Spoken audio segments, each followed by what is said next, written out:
kiểu ấy. Tôi mất thời gian nhá. Ok, thôi được rồi. Ơ, thế, Ok, welcome thế to mày the muốn làm trước IELTS không? Để tao làm cho, để tao speaking làm examiner trước test. cho. Đâu đây? Mày rất mất thời gian Không luôn ý đấy. kiến. Không, tao nói thật, tao muốn làm như này, không thì mình chia cặp ra mình nói cũng được. Ừ, chứ Nói cần nói. đi. Để bọn tớ nghe, bọn tớ học tập. Cái đúng mát Ủa cái kinh gì đấy. đó? Bây giờ tao hay là mày làm exam mini? Mày thích như nào? Tao như nào cũng được. Thế để tao làm mẫu examiner cho mày nhá, xong rồi examiner cho mày nhá, xong rồi Được sau này rồi, mày tao làm mày ok. luôn. Tao không muốn Rảnh tốn thời quá. gian vào mấy cái diêm dúa thôi, chứ còn mày làm vẫn được, ok. Làm đi. Tại vì tao thấy là Hỏi. thực sự là kiểm tra mình nói với nhau là một chuyện, chứ còn kiểu để nghiêm túc nó là chuyện khác ấy, thật. Tao nghiêm túc quen rồi, tao thi bao nhiêu lần thi Đồng thử ý. rồi. Thế cơ à? Bây giờ tao chỉ cần phản xạ thôi. Thôi bye bye, thôi bye bye, out đi, out đi. Nhanh mẹ mày lên, lấy focus ra đi. Lâu Đấy, thế. xem kìa, tao livestream này. Material ơi. Mày là exam minor mà. Mày phải Ừ, hỏi đi, tao mới trả lời chứ. chán con Nhi, con Nhi sủa lắm luôn, thật. Oh my gosh, I just realized something. Ừ, tôi nghĩ tôi sẽ... Thế bây giờ mày đang làm cái gì? Tao đang chuẩn bị câu hỏi cho mày. Flexible đi. Có hay không Nghĩ thôi, thật. là... Tao nói thật, tao nói thế thôi. Bởi vì cách làm việc của tao là như thế. Bây giờ mày không thích thì mày có thể mời hai thằng kia vào, xong vào Zoom khác mình nói chuyện. Hỏi sao mày không có focus ấy? Tại vì hồi trước mẹ tao cũng như mày ấy, xong rồi mẹ bị thằng Khang chửi cho. Khác nói gì? Thì bây giờ phải làm nghiêm túc chứ. Hồi trước tao vào còn có cả bọn nó luyện trong mấy bộ lớp nó nữa. Thì mày lấy cho mấy cái câu focus ấy. Bây giờ mày ngồi Thì nghĩ bao giờ mới tao đang xong. lấy focus Để ra, ngày tao mai ghép mình 3 build phần sau. vào, hiểu không? Cái gì? Tao đang ghép 3 phần. Mày lên livestream mày xem. Mày sẽ biết tao đang làm gì luôn. Ghép 3 phần focus á? Mẹ.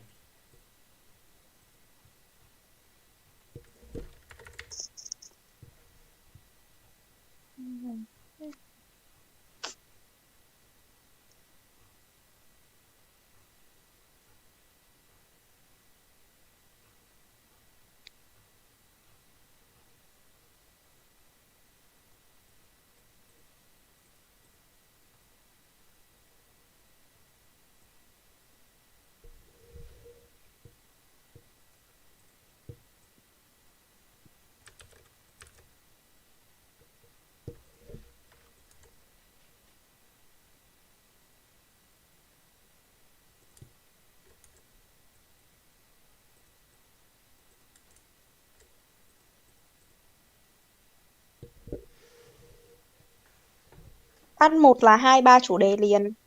Không phải một chủ đề đâu. Mỗi chủ đề 2-3 câu. Được thôi. Teamwork không có trong focus của tao.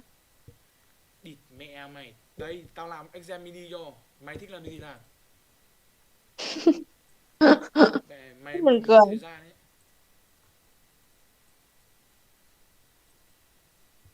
Đây, nói đi. Ok. Fashionable đây, nói đi, mày Um, nói gì tao nói lại luôn, yên luôn, nói tiếng Anh. okay. Welcome to the IELTS speaking test. My name is Nhi. What's your? My name is fucking Khánh. Anh Nghiêm sống túc cực. vào. Mày muốn nghiêm túc thì nghiêm túc đi chứ. Rất là cáu mẹ. Okay. My name Can is I Khánh see with your... 3 K. Okay. Can I see your identification? Okay. Okay. In the first part of the test, I will ask you some general general questions about yourself. Are you working or are you studying? I am currently a student in high school. Đợi tí, đang xem If you're trying đang xem luyện cơ bắp. Cái gì? Đây, lại. Alo. Are you studying or are you working? I am currently a student in high school. I am majoring in English, and I will be attending university next year, hopefully. Okay. What are your major subjects? Like I said before, I am majoring in English because I really enjoy learning languages, and I would like to travel abroad to work in the future. Okay, now I will ask you some questions about writing, Okay. handwriting. Do you like to write by hand? Uh, I would say that I used to like writing by hand, but as I as I grew older, I realized that my handwriting isn't as sharp as it was before. So I prefer writing on the computer now, mainly because it is much more convenient as well as accessible. Pause ở đây tí nhá. Mạnh với cả Hà bắt bẻ hộ cái nhá. Tao không tiện đấy, tao đang nghe. Bắt bẻ. Tí nữa tớ xem Có lại, ghi tí âm nữa không? xem lại livestream mà, tí xem lại livestream. Nhưng mà. Đang livestream nữa. Okay. Thế à? Okay. Next. Có thể bắt bẻ luôn đấy. Nhưng mà thôi để sau nhé. What is the difference between handwriting and typing? I think that both has their own merits. Yet, um, when we consider writing, I think that it express our emotion more clearly. Every letter we write on paper show how we meticulously craft it. When it comes to typing on the computer, I think it's more convenient for the fact that you can access it from everywhere at any time through gadgets like phone or computer. And yeah. Okay, now, science. Which science subject do you find interesting? I am particularly engrossed in physics, and I think that it is a very interesting subject for the fact that it studies about the um, the society as well as the environment around us, and in doing so, we can predict what will happen in the future. I think that is a very fascinating aspect of physics. Okay. Have you done anything interesting in science? Um, yes, uh, when I was in second, when I was in second grade, I used to attend a science a science competition. That mm, when I was in second grade, I used to attend a science competition and get second prize as well. Um, my project was about how to protect the environment. I think that I did great. I don't know why I get only second prize, but life is um, like that sometimes. Unfair. Okay. Now move on to part 2. Now I will give you a topic and a paper and a pencil for you with 2 minutes for preparing. Tập khác màn hình vào nha. Describing a good service you received. Here's your cue card. Cue card. Nhận được chưa? Mày có kiểu là lúc mà nghe nhạc tiếng Anh nhiều ấy, xong rồi phát âm nó sẽ chuẩn hơn trước khi mày nói không? Dạo này hôm trước tao nghe nhạc tiếng Anh ấy, xong rồi tao nói nó trôi cực. Hôm nay mẹ toàn nghe nhạc Chuẩn tiếng bị Anh. mà. Tao cũng thế. Tao Nó thấy kiểu nghe kiểu nhạc cảm tiếng giác Anh nó xong mẹ nói tiếng Anh chuẩn đơn phải đơn. nói một lúc cơ thì nó mới bắt đầu nó trôi được ấy, thì nó mới tự nhiên được ấy. Nào, chuẩn bị đi. Time ấy, 1 phút rồi. Thấy cue card chưa? Rồi. Thấy cue card chưa? Ok. Rồi, bắt đầu bấm giờ nha. Có 1 minute thôi. Rồi 2 minute thôi. Từ đó, what the fuck? Service là cái này.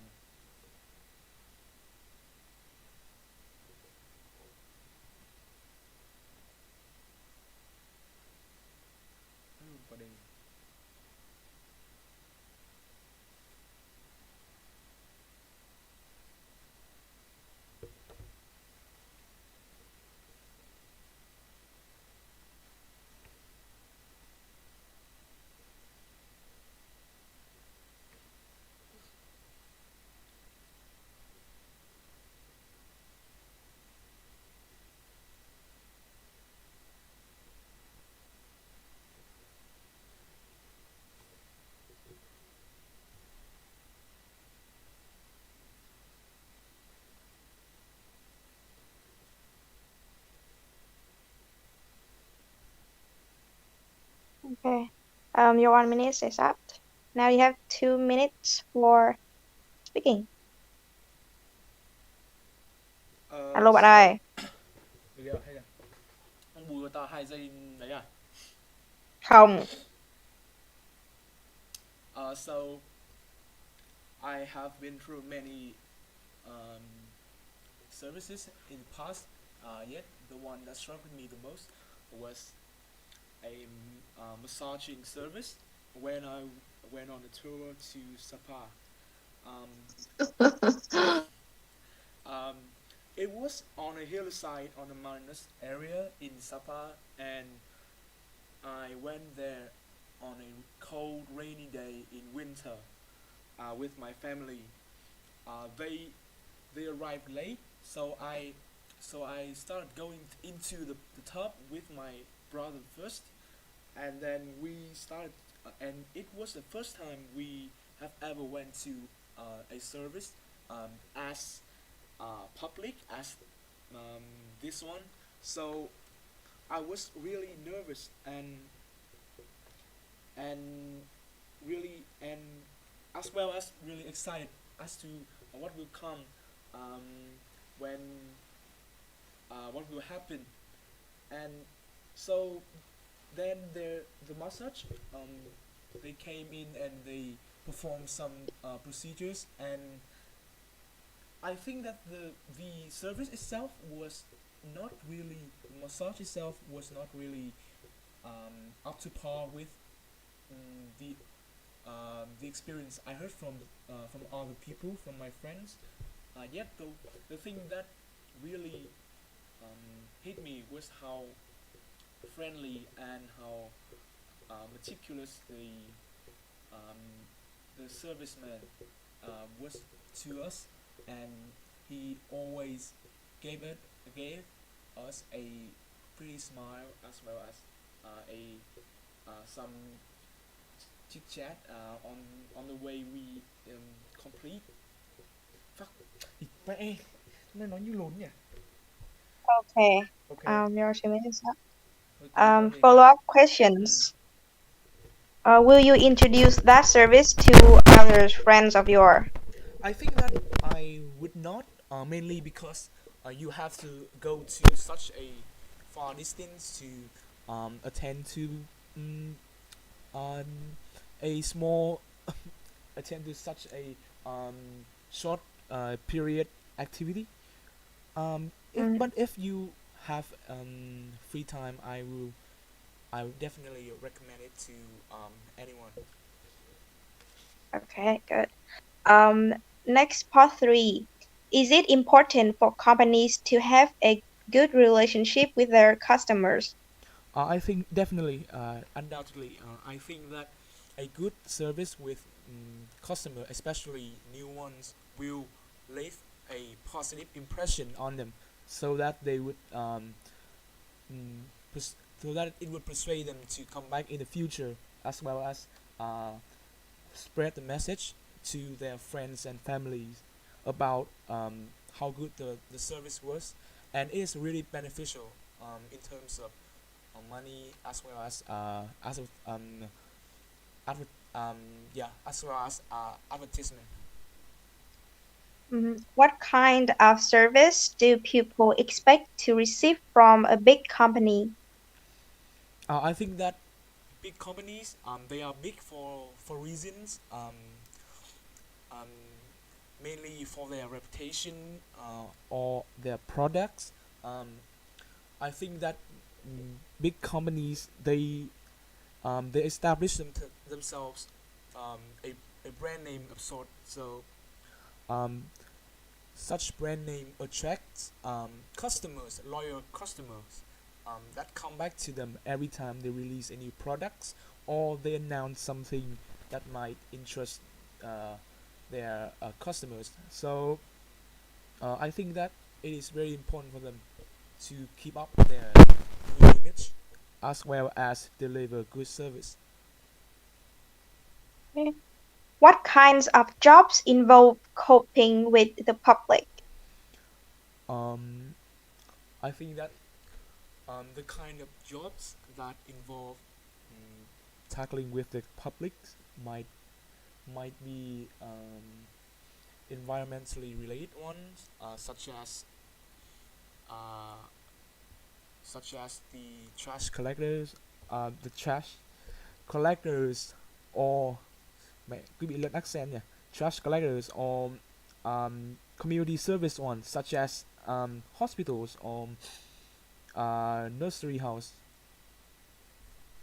Okay. Why should companies react quickly when customers have difficulties?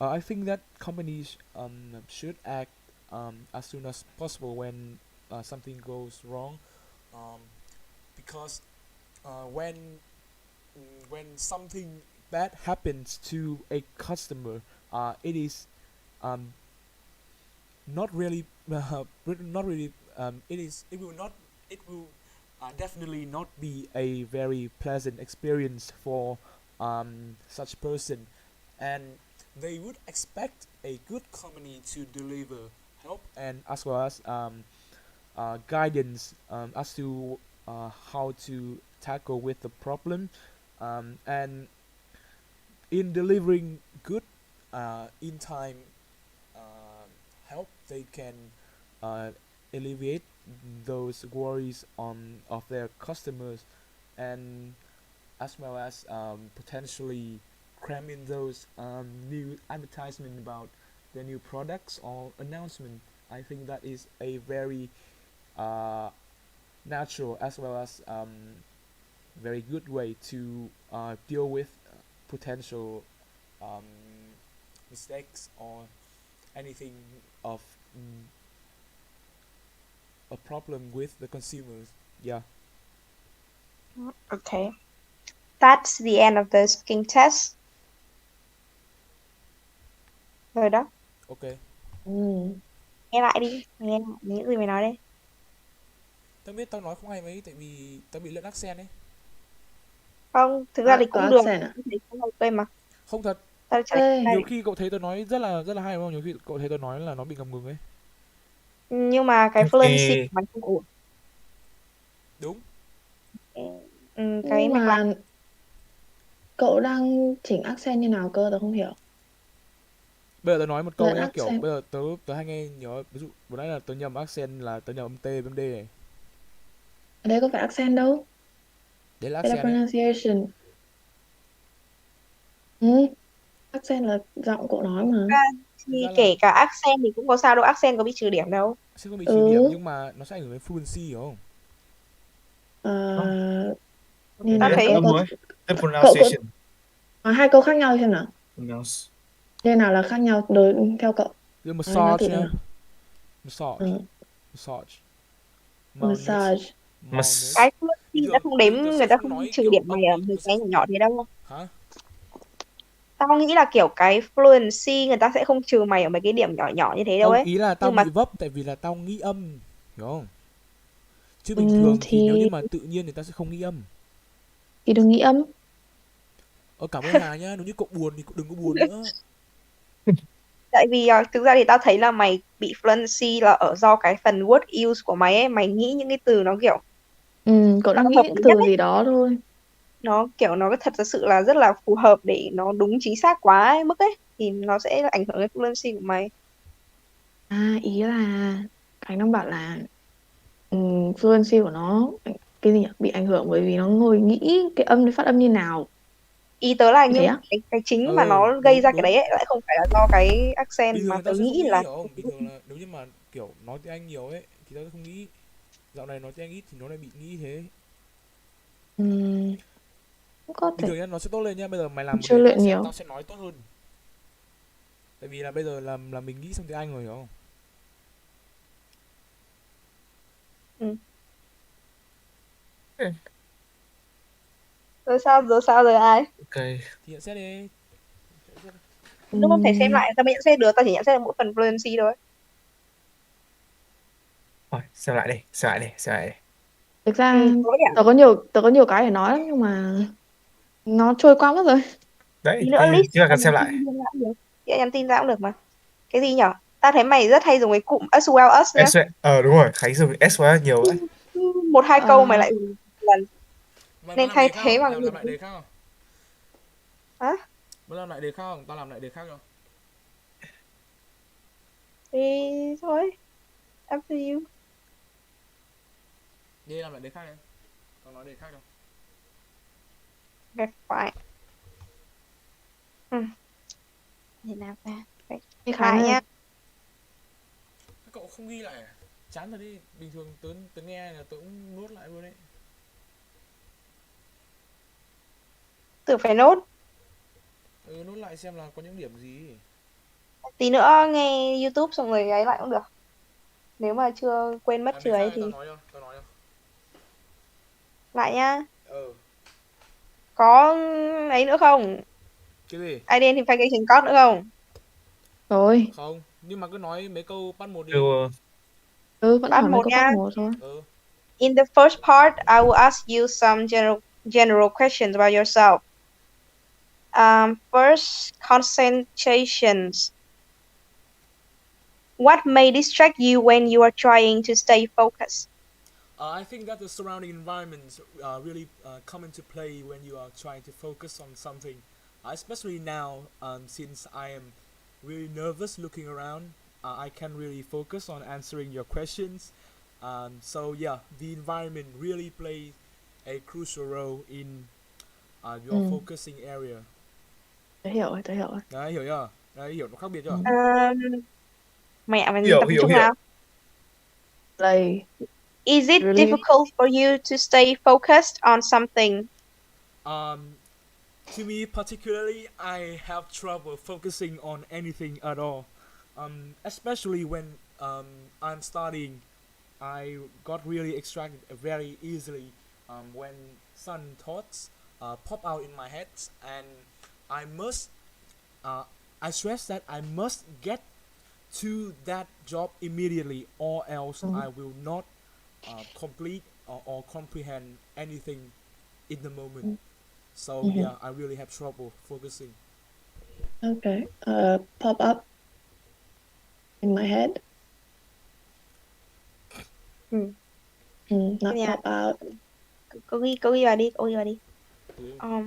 Đánh nhá. Pop up. Next, Từ public cho mạnh. garden and parks. How have parks changed today compared to the time you were a kid? Can you repeat the question? I was just getting worried. How have parks changed today compared to the time you were a kid?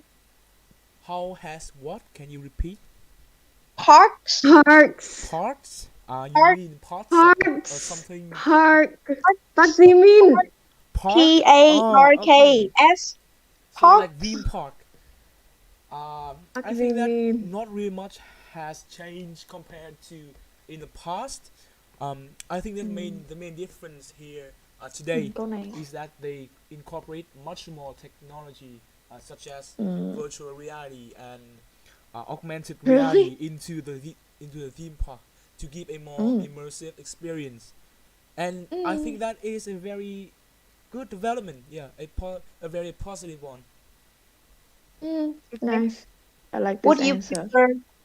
Would you prefer to visit a private garden or public garden? I would definitely prefer to pay a visit to a public garden. Due to the Gardens. fact that I have a private garden at home, right, and I have to visit it every day to tend to my plants. So a walk in a public park would be very relaxing for me to take part in, and I really enjoy going to these public places to wind down and enjoy the nature. Okay. Shoes. Have you ever bought shoes online? Câu này hôm trước vừa hỏi Mạnh. Have I ever bought a shoe online? Yes. Thầy Yes, I just bought a shoes Kinh. a few days ago actually. When it was on sale, the price dropped by half. I had to cope this pair immediately, or I will not have the chance to in the future.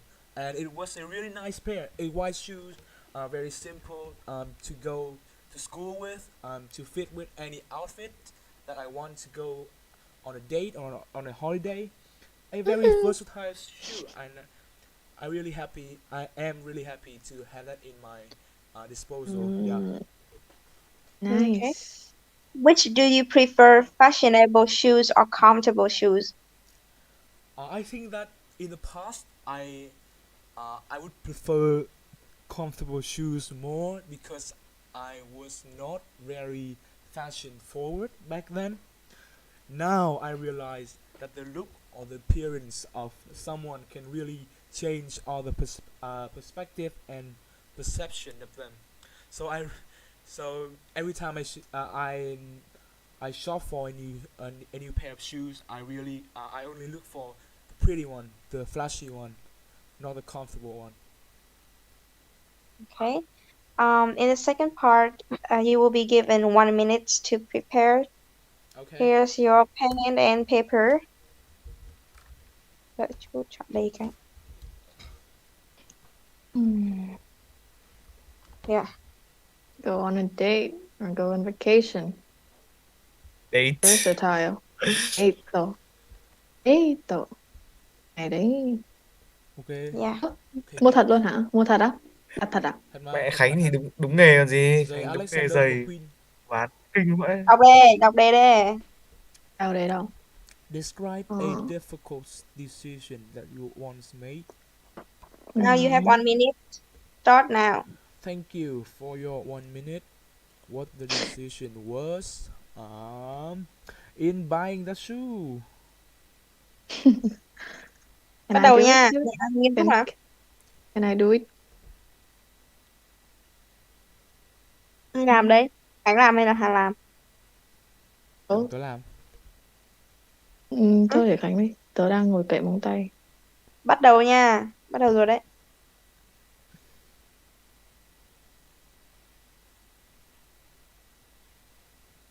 Giờ chỉ có 1 phút thôi nhỉ?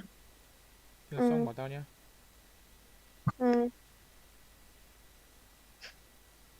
Rush. TikTok.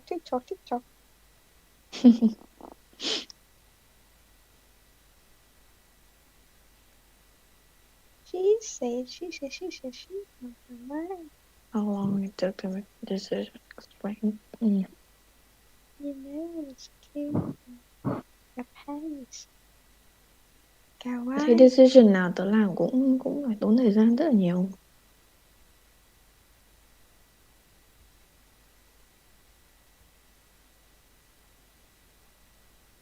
Cái cách để không phải làm là không quyết định. Mạnh làm thử đi. Okay, your time is Từng up. đọc cái này rồi. Bzz. Time. Okay. Ding ding ding. Okay, your 2 minutes start now. Start. Throughout the pages of porn histories, I think that every person has to make a difficult decision, not only once but many times. And only recently that I really hate the decision that I made, a particularly difficult one. That is buying myself a brand new shoes. A brand new shoes. It happened only a few days ago when the shoes I really like to have in my closet went on sale for half the price, and it was on sale for only 1 day that day, and and and I only go around to make the purchase at midnight. And that goes to say how difficult the purchasing decision was for me to make. Partly because I was very short on money, scrambling myself to get through the month, through the days. I had to skip breakfast, sometimes skip lunch. It was a really terrible time to make up for that new shoes that I really wanted. But You mainly didn't have to because even buy your lunch. I had to borrow money from my dear loved mother. but Ừm, but the thing is, she has hứm, just been very angry, very short-tempered over the fact that I hiểu. I broke her flower vase yesterday before, so I cannot make up my mind to I could not make up my mind to go and ask her for money, Okay. so I had to borrow Okay. my friend. Yeah. Yeah. Cặp mày Um, mày gì? Fun. Follow-up questions. Okay. Nice. Um, do you usually have to make difficult decisions in your daily life? I think. The fuck. Can you repeat the question? Ừm, I didn't catch. Okay. Do you usually have to make difficult decisions in your daily life? Yes, on many matters, especially monetary one, like I just have mentioned, as well as in your social life. Sometimes your friends come over and ask you to go to a party with them, or and you just want to lay down and relax, but you don't want to say no because it will make a bad impression of you. So I think that those situations pop up every time and even daily for me. But those are just trials to test your skills, to manage the way out of the such a difficult decision that you have to make. ừm, Okay. In the part three, which is easier, making a decisions by yourself or making a decisions after group Uh, discussion. discussion, I would prefer to discussion. make a decision for myself, mainly because I have a very different taste compared to everyone. So my decision usually uh, do not align with the common goals.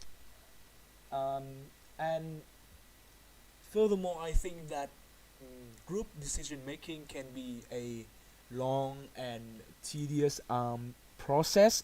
So I would really Agree. not enjoy having to wait for everyone to pick their vote, and I would just like to weigh up the options by myself and make my own decision. Yeah. Yeah. Hmm. Why would middle-aged people tend to second guess their own decisions?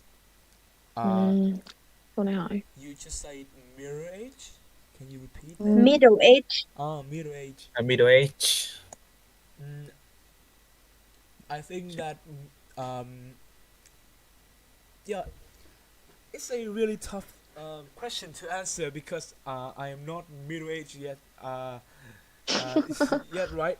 But I think that the more the more you grow older, the more that you experience life, you have more experience, more time to weigh up the options as well as time to really think what consequences those decisions that you make brings, and you grow older, you don't want to make rush or unthought unthought through decision that will harm you, that will hamper you on your career path or on your family matters. So I think that that is why middle-aged people tend to like second guess themselves in making decisions. Yes. Okay. Why are many young people unwilling to follow their parents' advice? Uh, I think that mm, young people they go through the phases of uh, adolescence and teenage years. Those are the years of turbulence, emotional turbulence. I would say that they seek to identify themselves as well as with others. So they often make decisions uh, that will help them stand out of the group, or that will help them bring a particular connotation with them that will maybe outshine their peers or get the attention of the parents. That is why I think that is the main reason of teenagers often behaving more or less recklessly. Yes. Ok, xong rồi Con đấy. ngủ à? Đúng không? À, Đỡ hơn không? Đỡ tự hơn. nhiên hơn, Ừ, Dạo tự này nhiên hơn. nhưng mà vẫn có mấy câu đừng có như thế mà đừng có vui mừng vội. Đâu, Ừ. xem đây. Mới nâng thêm tầm 0,5 ban fluency thôi. Good. Nhưng dùng mà từ đổi tao không lại hiểu. cái mày hiểu là khi mà mày nói như này ấy, thì cái 0,5 fluency của mày đổi lại là trừ 0,5 cái lexical. Tại vì mày sai nhiều hơn cái bài trước. Hỏi chấm mày chỉ lỗi sai lexico của tao cái. Đây, đọc của Hà đi. Lexico không phải là mỗi grammar đâu mà Đây là dùng từ cũng là nói trong lại câu lexico của mà. tao làm mà. Hỏi chấm. Cái gì đâu, Đây nhá, cái bây gì giờ mày nhỉ? chia sẻ màn hình nhá. Find Tao cho a mày brand spot new grammar shoes. của tao luôn. Tao tự hào không có sai grammar. Không phải grammar, nó cả dùng word use nữa cũng trong lexico mà. Mày bắt bẻ word use tao xem nào. Tao thấy mày bắt bẻ được một word use của tao đây. Tí nữa xem lại viết. Tao thách mày luôn nhé. Ok. Tao tao không bao giờ dùng từ lạ trừ khi tao biết dùng từ đấy như nào. Không phải từ lạ, khi mà mày nói kiểu như mày sẽ bị thêm vấp inh hoặc là mày thiếu vấp inh gì đó cũng là sai rồi. Chứ đâu có phải là dùng từ sai nghĩa đâu. Có thật không? Tí nữa xem là biết. Tí nữa xem luôn này. Bật luôn đi. Xem Luôn này về. nha. Xem cái đoạn trước trước đi. Em như nào ấy, xem ở đâu ấy? Xem luôn. Watch stream. Xem luôn. Phim của Khánh. Disposal. Yeah. Ấn đâu? Không, mày xem lên đây luôn, xem lên đây. Which do you prefer? Fashionable shoes or comfortable shoes? Fashionable shoe. Fashionable shoes or comfortable shoes, right? Fashionable shoes. Xem từ đầu lần 2 đấy. I think that in the past I would prefer comfortable shoes more because Ông nghe gì nhỉ? I was not Chẳng nghe cái gì. very Nghe thế mà. fashion forward. Chẳng nghe cái gì cả. Hơi bé nhỉ, giọng tao hơi bé. Tao nghe to đi. Tăng cái mic lên, anh em. Không. Tăng mic mà, không tao nghe vừa nãy giọng tao nghe được giọng tao. Tăng cái loa. Hà có phải cũng nghe được giọng nghe. Hả? Vào hẳn Cái watch gì? stream ấy. Im để im. Tớ có dùng Discord mấy đâu. Xem màn hình ấy, hướng dẫn luôn. Sao có thằng nào vào Share comment screen. này? Đây, share screen nhá. VOTFE cái gì? Tao nghĩ thằng Huy. Mấy thằng nào đấy, thằng Huy. Được chưa nào? Here. Cái màn hình chưa? Cái gì đây? Cái gì đấy? What the fuck? Thằng Khánh làm ấy, Ôi, tệ thế. Bật lại đi. Chỉ cho. Không. Cái gì đấy? Đau tai hãi. Bật lại screen. Tại sao nó lại thế? Sao nó kêu gì? Nó kêu ạ. Chả hiểu cái gì. Thằng Khánh làm. Khánh. Thằng Khánh làm ấy. Cái gì? Tao làm cái gì? Tệ Khánh.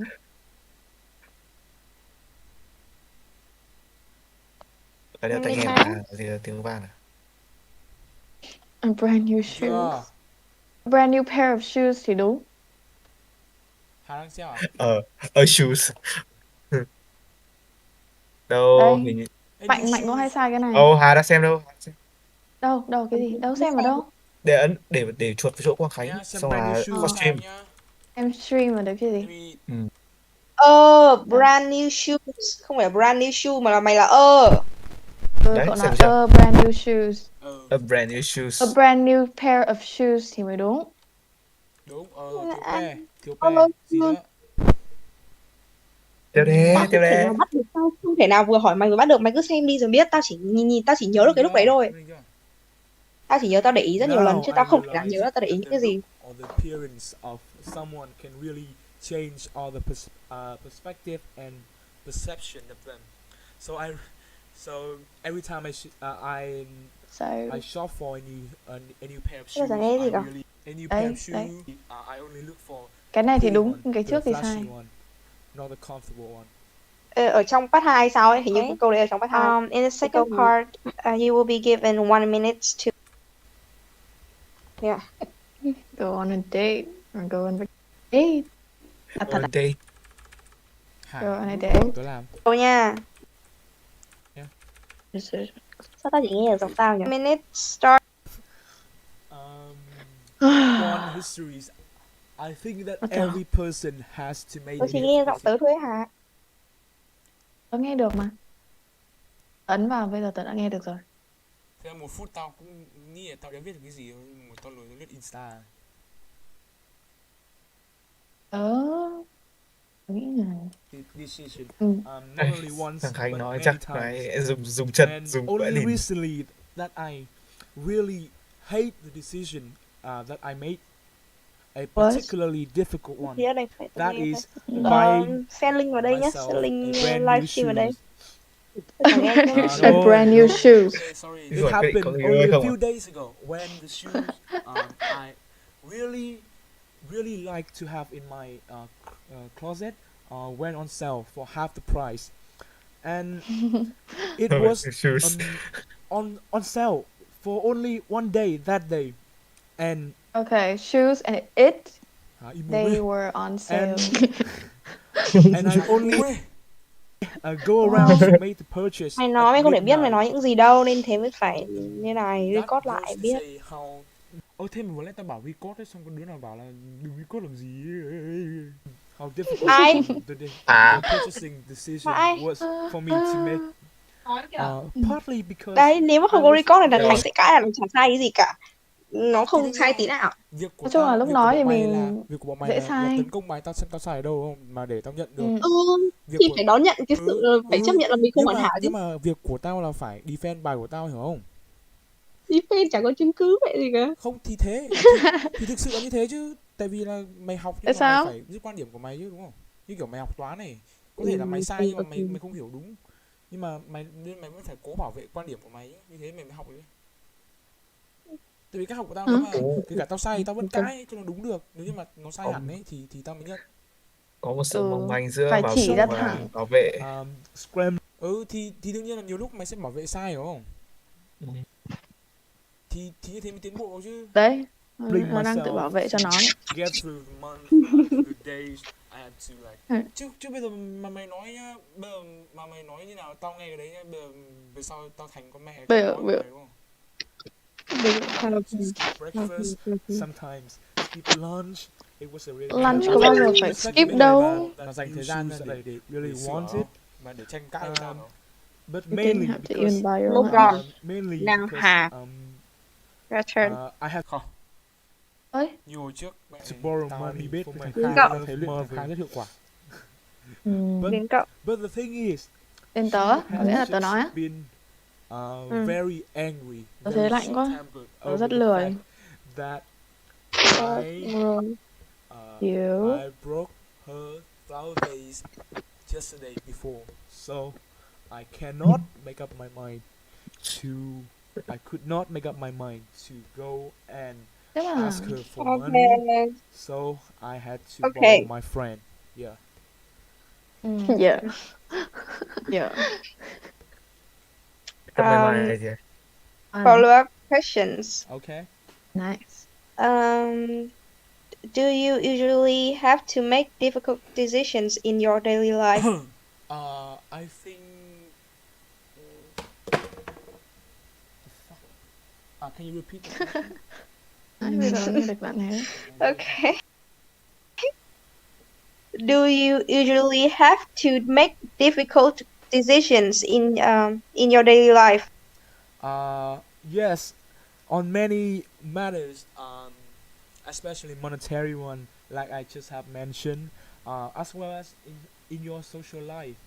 Sometimes your friends come over and ask you to go to a party with them, and you just want to lay down and relax, but you don't want to say no because it will make a bad impression of you. So I think that those situations pop up every time and even daily for me, but those are just trials to test your skills, to manage the way out of the such a difficult decision that you have to make. Okay. And the part 3, which is easier, making Đâu có muốn nghe nó không? Muốn nghe nó không? Để tao là examiner. Có gì nhận xét nữa không? Ừm, ừm,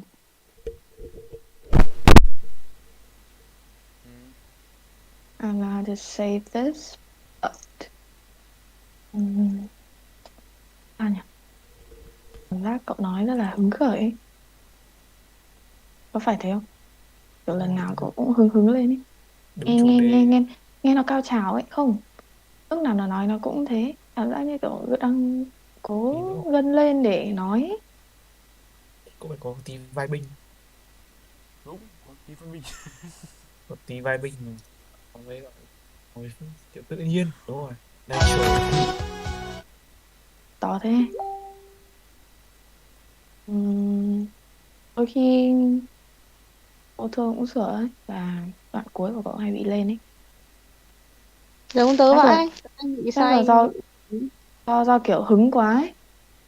Xong rồi nói Do cách cả nói câu chuyện cứ đi lên tiếng ấy. Việt của tớ cũng thế. Tiếng Việt cậu nói bình thường mà. Không, tiếng Việt tớ hay nói dramatic mà. Chẳng qua là nhìn lại nói với cả là các cậu thế thôi. Cậu quen ở nhiều rồi. Hứng lên nói. Phải rồi. Ai, cái gì đây? Thôi lại chua. Độ. Ôi, nó vẽ bằng geography à? À, GeoGebra quên. Đúng rồi, nó vẽ là Zebra. Sao lại zebra? cái phần mềm ấy. Tại sao? Cái đấy như nào?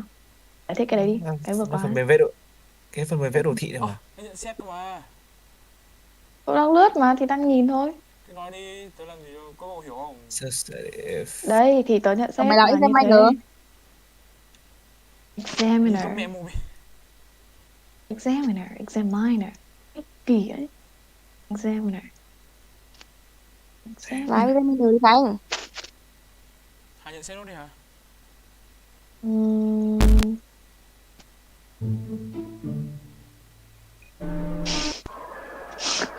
What the fuck Khánh?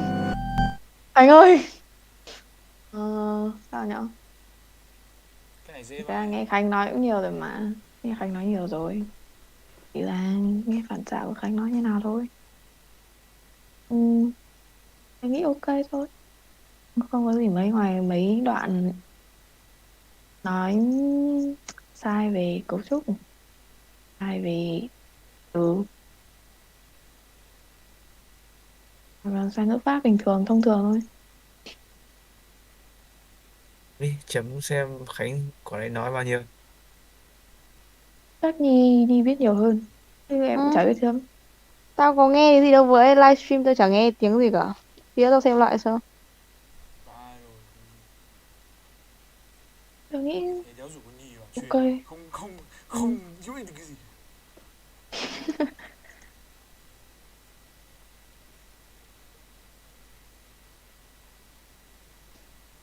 Muốn đi tháo niềng quá. Nhớ. Hà làm exam, nhầm, Khánh làm examiner đi. Oh shit. Exam Hà cái. Ok. Em hỏi bắt một thôi được không? Mới buồn ngủ quá. Mãi là buồn ngủ, chịu. Tớ buồn ngủ, hôm qua tớ thiếu ngủ. Tớ ngủ có 2 tiếng. Vậy, Oh fuck. Sao ngủ thường tiền mắng. lúc nào ấy? 2 giờ ở đâu đây? Cái gì vậy? Chiều nay. Ồ, kia là chị Ngọc Anh à? Tặng hoa. À, cái này sao hài vãi? Cái sao hài vãi cứt.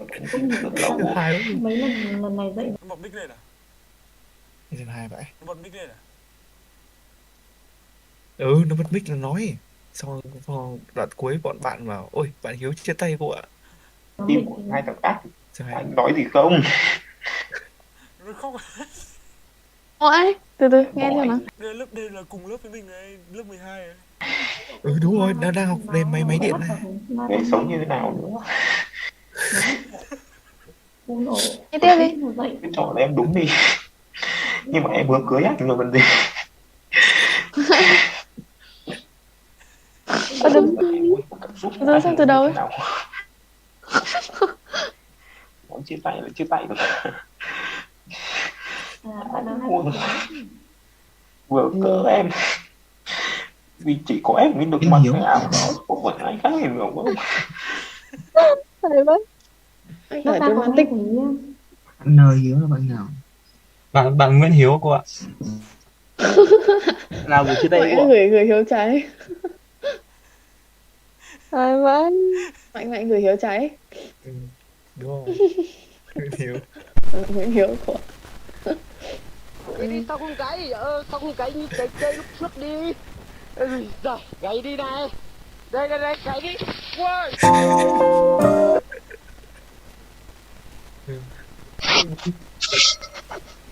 Hỏi đi cho Hà đi ngủ cái nào. Mấy câu chơi vui vui thôi. Nào không hoạt động. Wow. Ôi, tích thế. Ui to rồi. Kinh. Ew.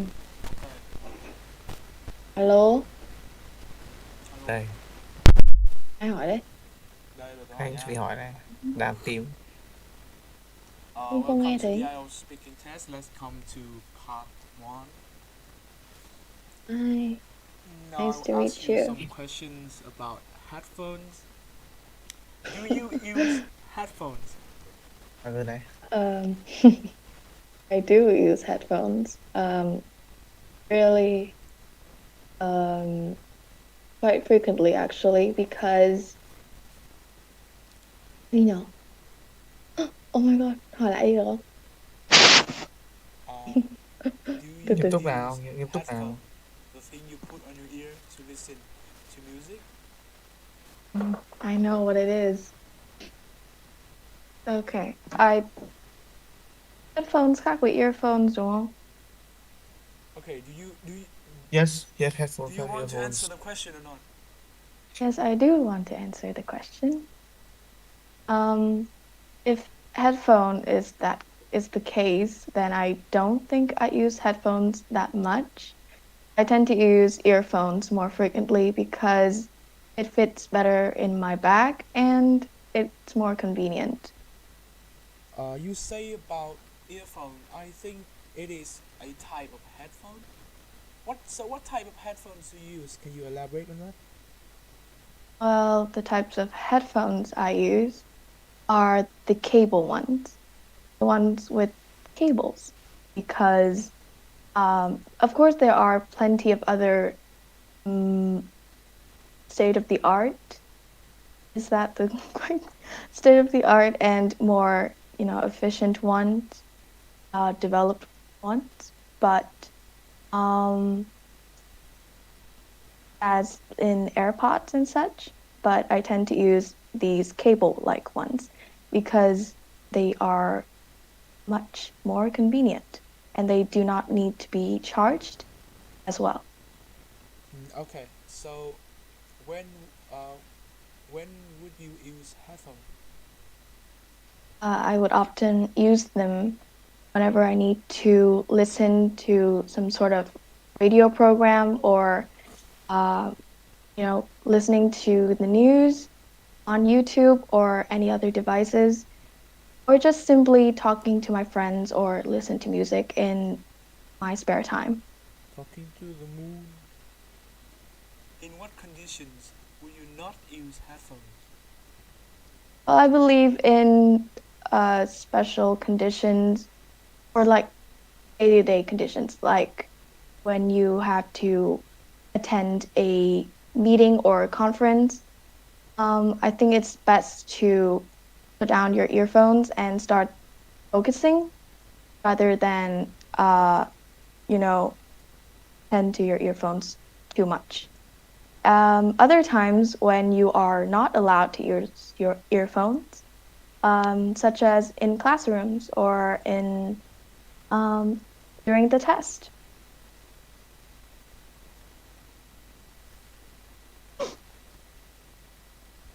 Hello,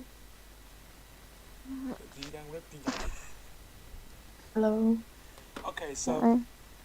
let let's Like talk examiner. about wild animals. Okay. So, do you like to watch TV programs about wild animals?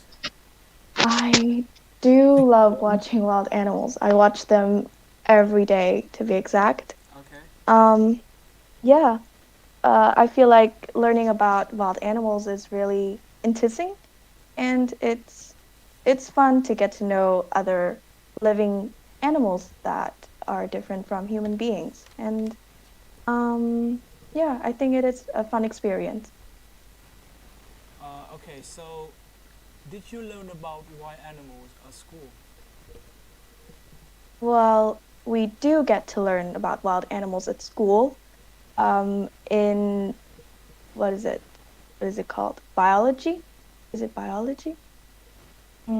Yeah, during biology classes, we do get to learn about wild animals and how they breed, um, but not in detail. You know what I mean? We would only get to know them in the surface with it. The surface of it. Like I think animal. I think it is better if we do really want to learn about wild animals, we should learn about it ourselves through means of the internet and through books and such. Okay, so I have to remind you about the time we have because we have two parts. So let's come to the last question of part one. Where can Okay. you see wild animals? Um, it is. Where We can can you see see wild where. animals? Yes, right. We can see wild animals at the zoo, or in special cases, we can see them performing in circuses. Okay. Good. Okay. Right. So that is the end of your speaking part one. Now let's turn to part two. Part two, you will have a question as well as some cues, and you have 1 minute to prepare your speech. So I will give you the cue in the chat. Bắt cái này ra kiểu gì? Vào cái general ấy ở bên trái. Hay lắm, đề này đề tao. Tớ không có vở đây. Tớ nói luôn được không? Okay. So describe a cafe you like to visit. Darn it. You should say where it is, what kinds of food and drinks it serves, and what you do there, and explain why you like to go there. You have 1 minute. The time starts now.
Okay, your time is up.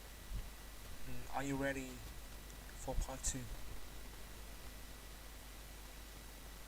Hello? Thằng mẹ. Đi đang à? Em đi Đây ngủ rồi đây đấy. đang đánh. Ok.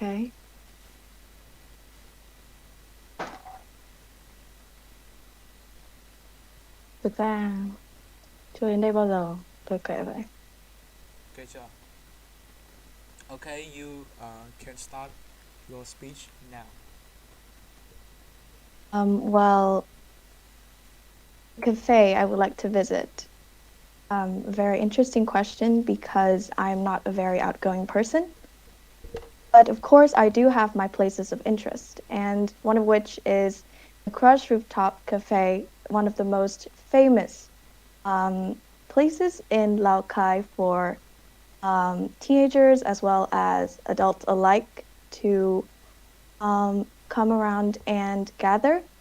It is situated at the center of the city, and it is possibly the most well-known. The within the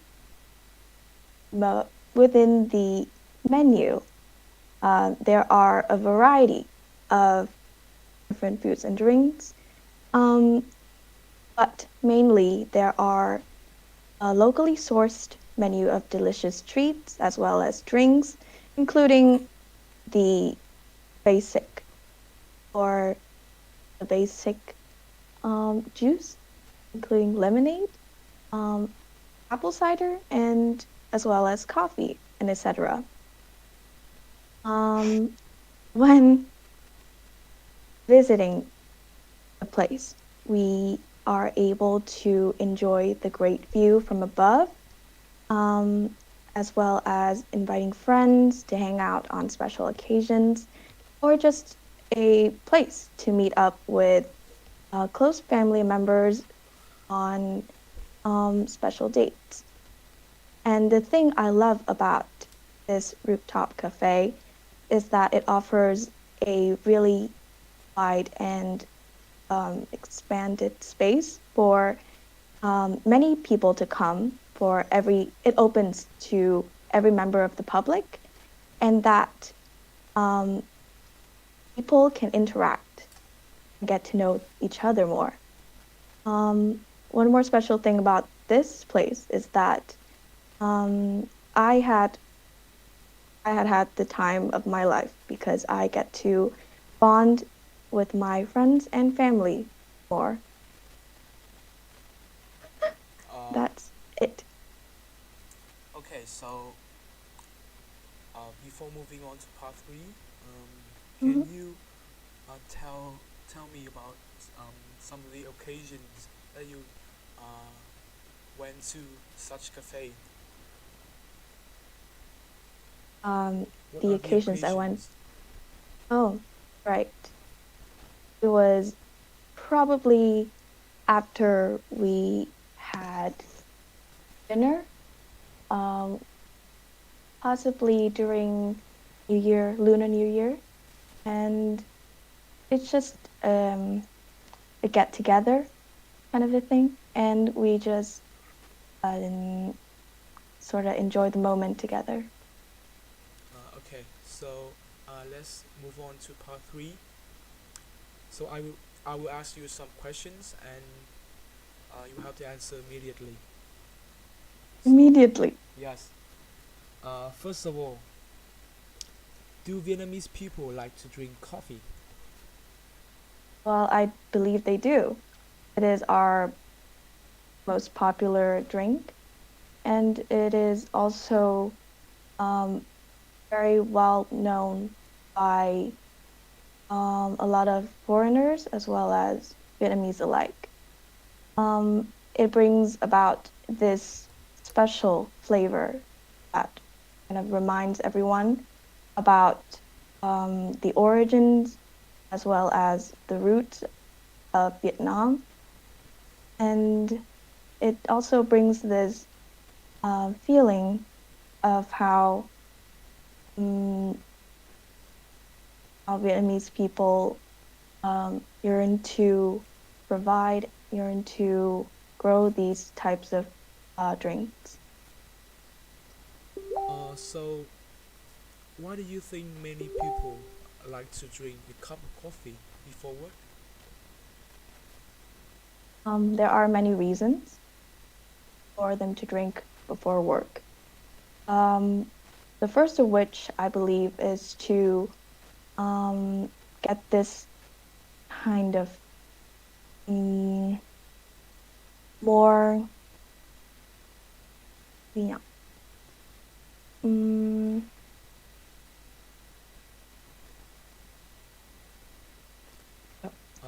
So Tỉnh táo hơn ý.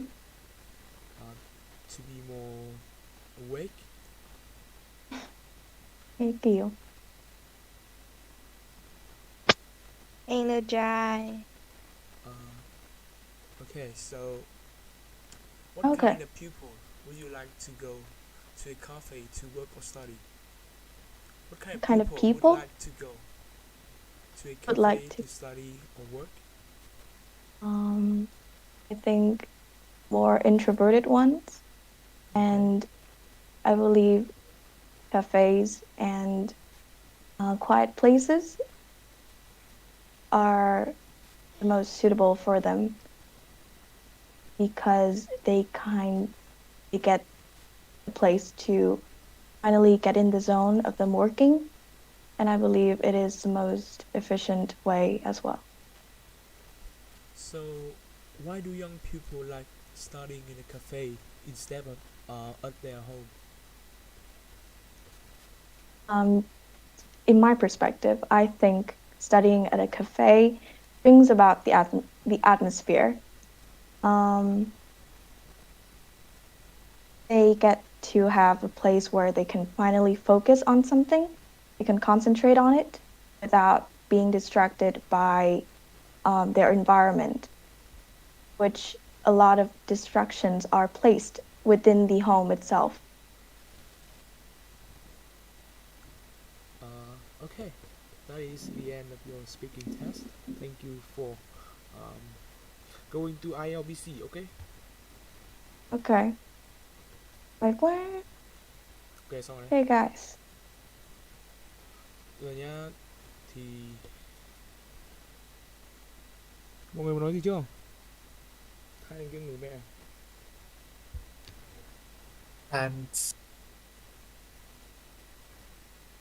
Con Nhi rồi.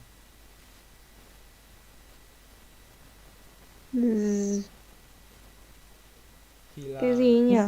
tôi thấy là đầu tiên thì về điểm tốt nhá là cái bài cậu có fluency tốt, nghe nó rất là at home ấy, kiểu nghe nó ấm ấy, nghe nó ấm cúng ấy. Vãi. Nó Cúng. tôi Đang chỉ buồn nhớ ngủ. là kiểu nghe là cái fluency đấy nghĩa là không nó không mang nhiều nghĩa về fluency mà nó mang nghĩa về kiểu cái connotation ấy, cái việc delivery nó tự nhiên ấy. Tự nhiên. Content ok. Thực ra thì fluency tôi vẫn chưa ưng lắm tại vì là có một số chỗ thì cậu biết cách là cậu dừng lại ấy. Nhưng mà có một số chỗ thì cậu cứ ấy. Thì nếu như cậu nghĩ là cái gì thì cậu hãy dừng lại chứ cậu đừng nó sẽ là thuộc phần trừ điểm chứ không phải là giới hạn nữa mà nó sẽ trừ luôn. Okay. Content thì ok, enough, ghi nhận. Thì tớ ghi nhận thêm cái là cậu trong bài cậu có là có clearance với cả là có coherent, có nghĩa là người ta không bị lost trong cái mà cậu nói ấy. Tuy nhiên thì có nhiều cái cần nói đến. Đầu tiên là về bố cục nhá, thì tớ nhắc là phải để ý time, bởi vì part 1 là trả lời một đoạn văn như thế là nó dài hơn part 2, part 3 rồi. Đấy là thứ nhất này. Thứ hai là cậu nói là kiểu hay off topic ấy, kiểu off tangent ấy, nghĩa là cái sự diễn giải của cậu sẽ theo cái bố cục là firstly, secondly nhá, nhưng mà nó sẽ theo cái dòng suy nghĩ của cậu, nó sẽ kiểu hay go off the tangent. Thì vẫn trả lời câu hỏi được, nhưng mà vấn đề là nó không theo cái, Nó không đúng lắm á. nó không Nó không đúng thật. nó theo tớ, Nó không tại vì tớ theo kiểu track thật content đấy. heavy ấy, tại vì kiểu anh em mình là kiểu background đội tuyển mà, nên là mình sẽ phân tích content nhiều hơn ấy. Thì tớ thấy là cái content này thì nó enough thôi, chứ nó cũng không hẳn là đúng trọng tâm lấy. Có thể IELTS là nó sẽ không chọn content lắm, nhưng mà tớ nghĩ là như thế.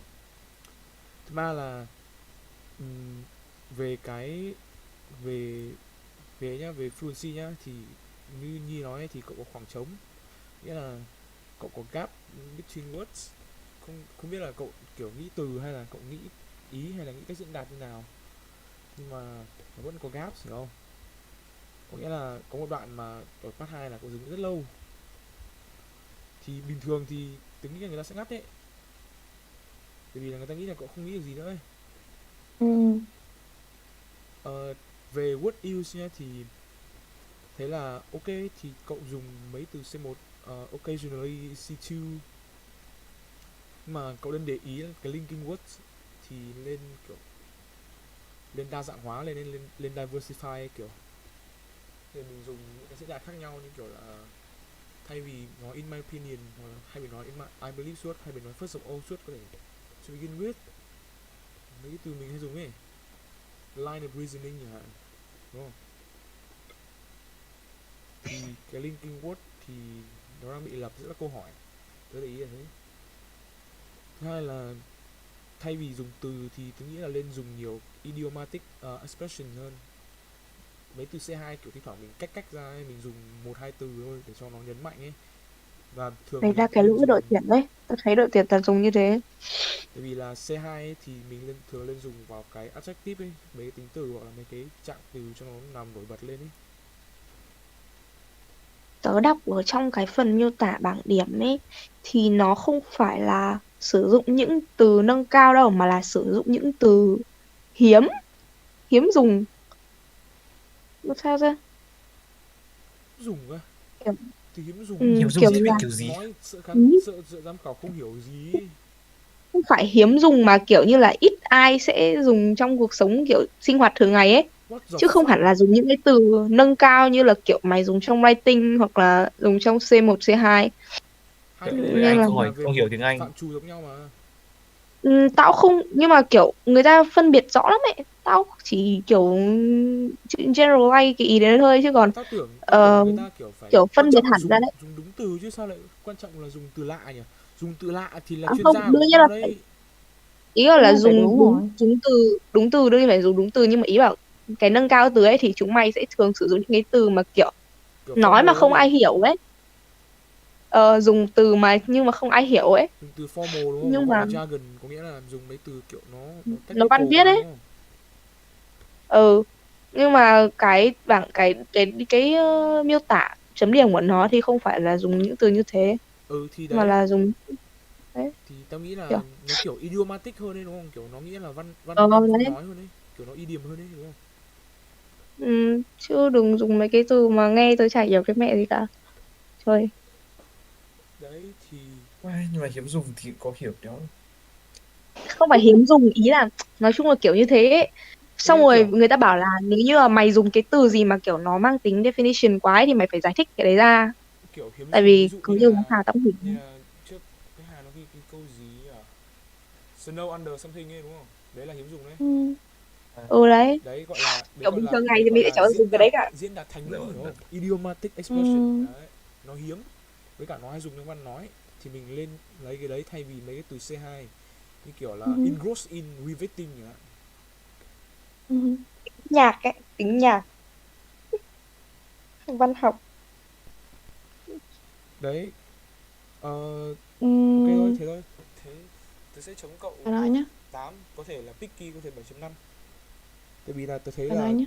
nếu như mà IELTS mà nặng về fluency thì cái fluency của tốt rồi, chỉ cần Tớ cải nghĩ thiện về là chỉ cái kiểu được 7 thôi. cái nói thôi.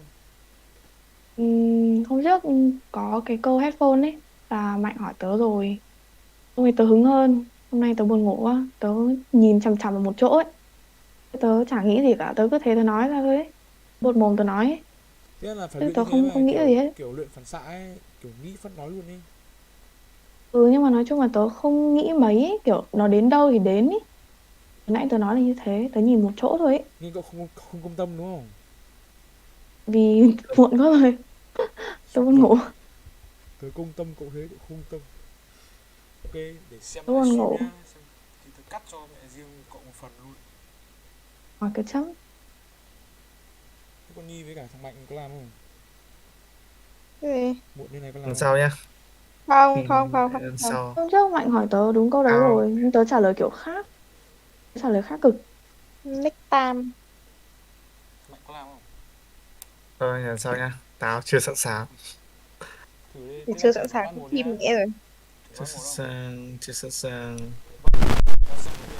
Mạnh em chắc Next rồi. time đi. Next time. Next time. Nhưng mà các điểm từng các ban cũng phải trên 6,5 chứ. Bằng 6,5, đủ 6,5. Hên xui. Writing nát rồi. Mày em bao nhiêu Mạnh? Mày em bao nhiêu? Alo. Bao nhiêu Mạnh? Tao dự là writing mẹ. Siêu nát. Mày em bao nhiêu? Ồ đó. Speaking Ồ đó. 6,5. Mày có em 7 không? Không, Không. Bình thường reading mày đạt 7 sau này tính sau. Thực ra thì tao đi thì thi thôi chứ chưa biết dùng cho việc gì ấy. Tại vì là 7 chấm trở lên thì mới được miễn học đại học ấy. không nó thi A1 mà nhỉ? Không, vào đại học mà phải học tiếng Anh chuyên ngành không? Bắt buộc. Thì Tưởng 6,5 là được rồi. thì học chuyên ngành chuyên ngành là phải 7 chấm trở 7 lên. chấm á? Mà dưới 7 chấm là mày phải trả 10 triệu để học tín chỉ ấy. Ừ đúng rồi. Tôi tưởng 7,5 à 6,5 nhỉ? 7 chấm Mẹ 6.5 tận 7 chấm. là xét điểm đại học thôi chứ nó không có trong cái hệ kia. Vì mày học TOEFL nó vẫn khó bằng IELTS mà. Lên trên đấy mày học chuyên ngành mày học TOEFL mà. Có đấy.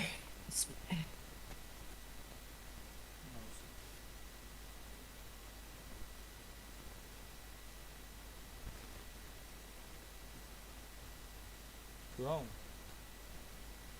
Biết được không? Tại vì kiểu tao 6,5 còn kiểu hấp hối. Cố lên. Ừ. Bố phải hỏi mày một câu dài dặc này.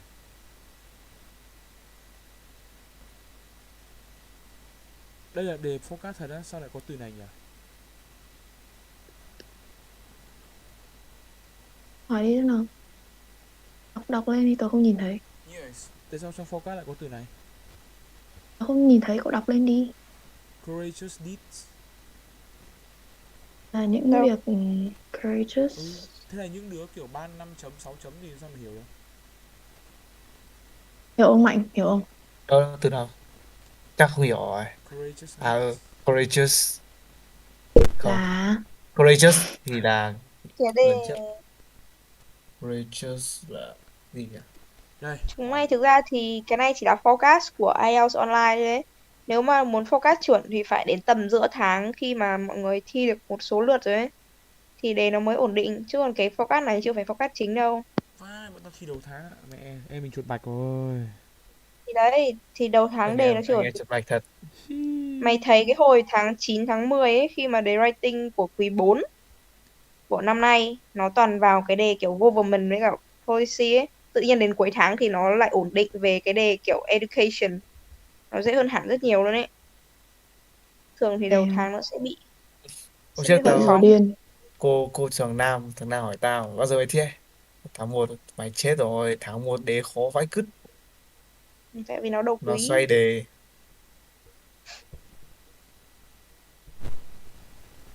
Good you luck. Ok Mike. Do you like to watch sports on TV? Trước vừa hỏi xong. Đấy, hỏi lại xem như nào. Absolutely.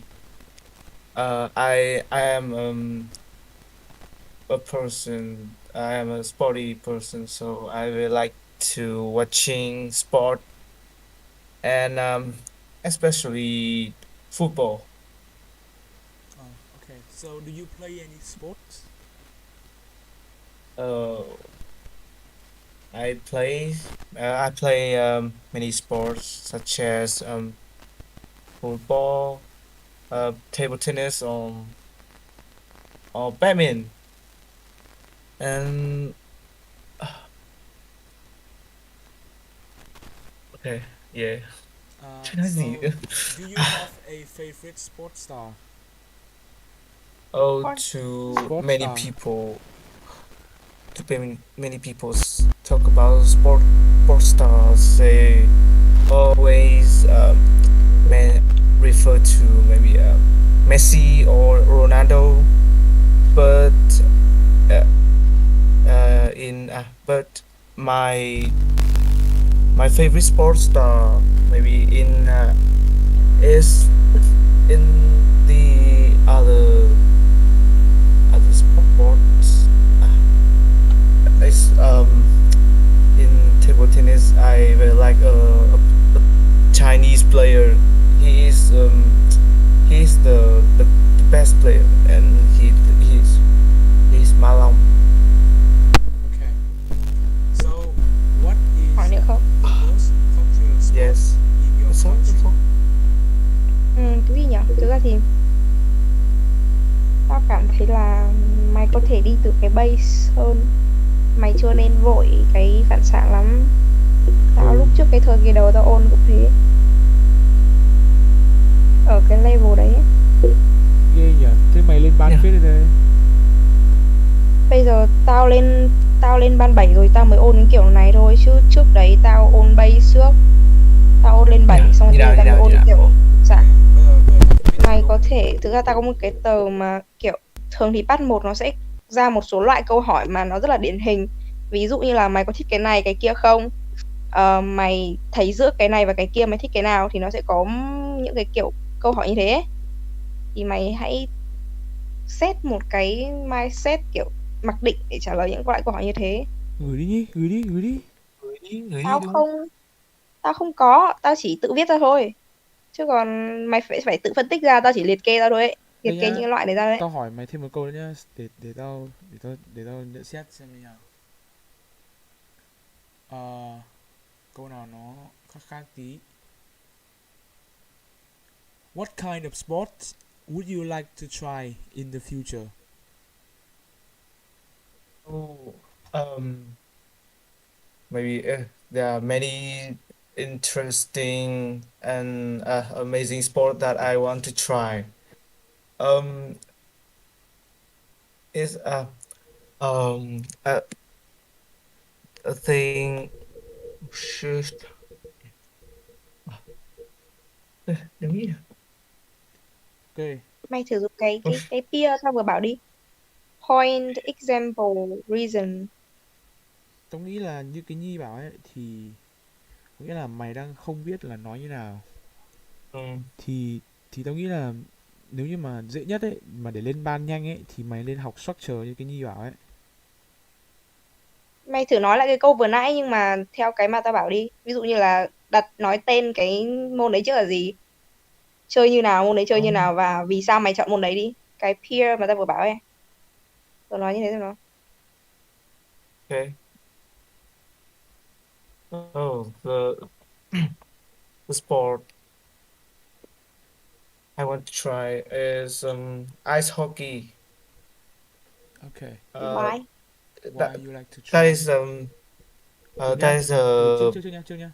that What is is ice hockey?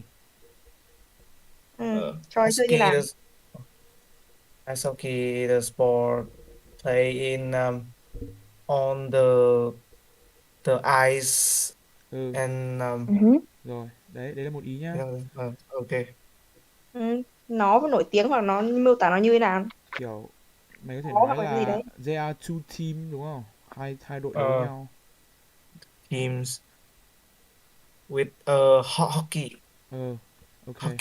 with Vì sao mày muốn hockey. thử? Sao mày lại thích Hockeys. Sao mày nói tiếp đến sao mày thích? I think ice hockey is a interesting sport. And I really like playing under on the ice. Xong rồi mày có Lắm thể ý nói một rồi. câu kết là nếu có thời gian thì tôi sẽ muốn thử trong tương lai đấy.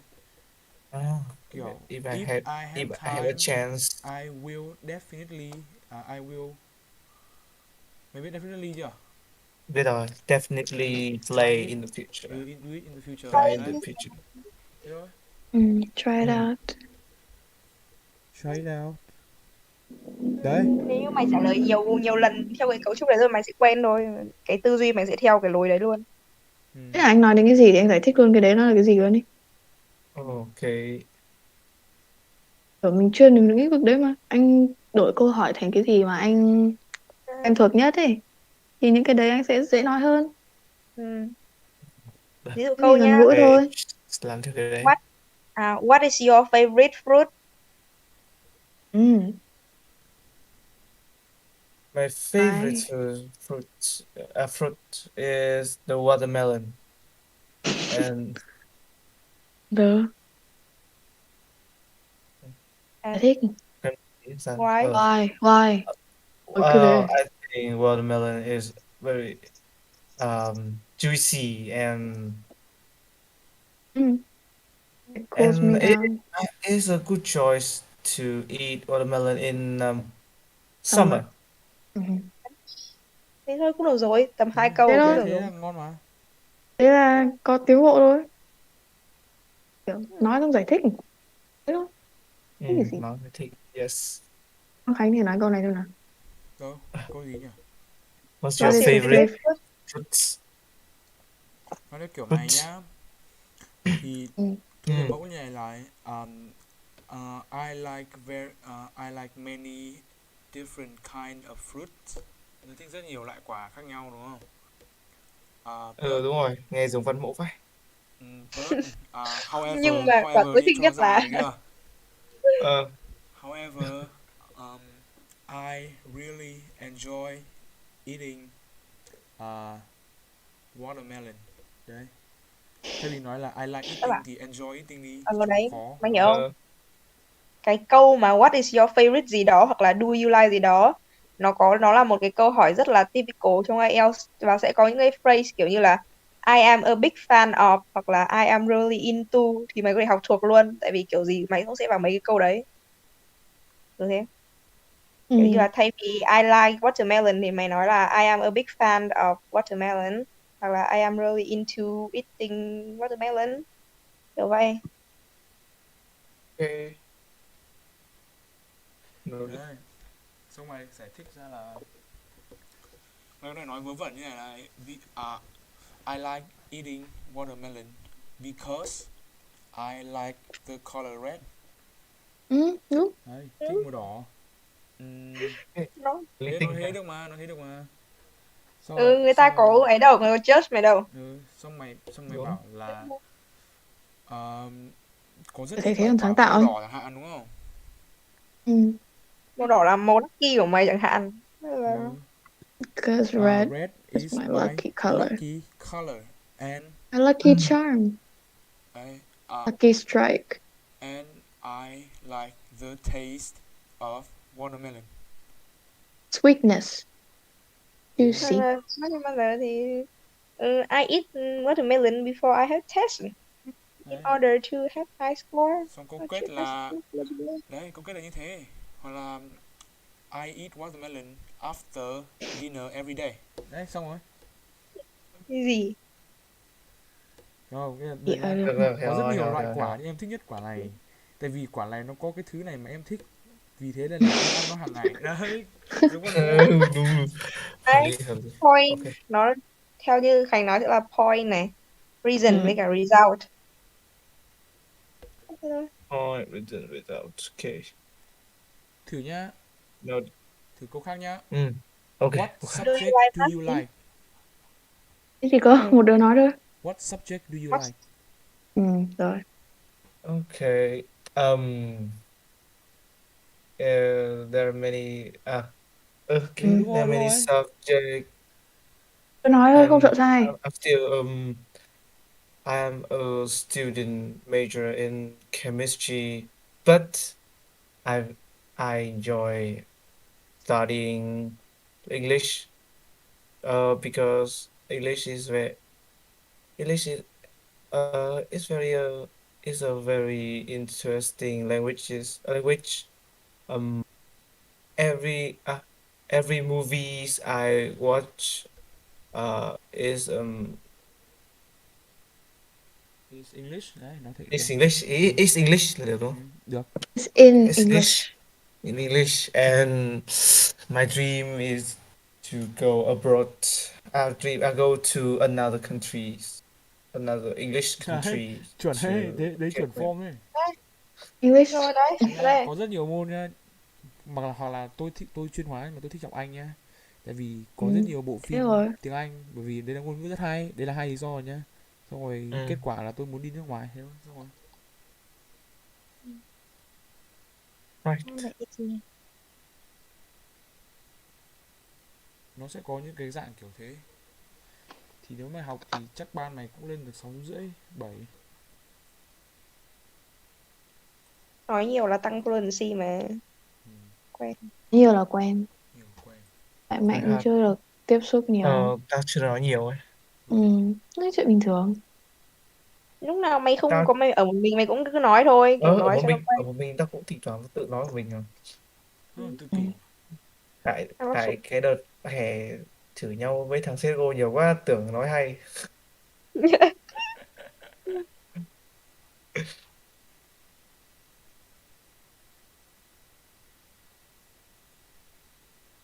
Anh cậu xem gì ấy? Ôi hồ. What the fuck? No way home. Không được xem nhỉ? Không được ra rạp xem nhỉ? Ở Hà Nội không mở thôi, nhưng mà ở các tỉnh khác thì mở. Bao gì? Hồ Chí Minh vẫn mở ạ. À, CGV á. TGV. Confirm ba nhện Con nhá. gà vàng. Confirm ba nhện. Ba nhện à? Ba nhện, ba nhện.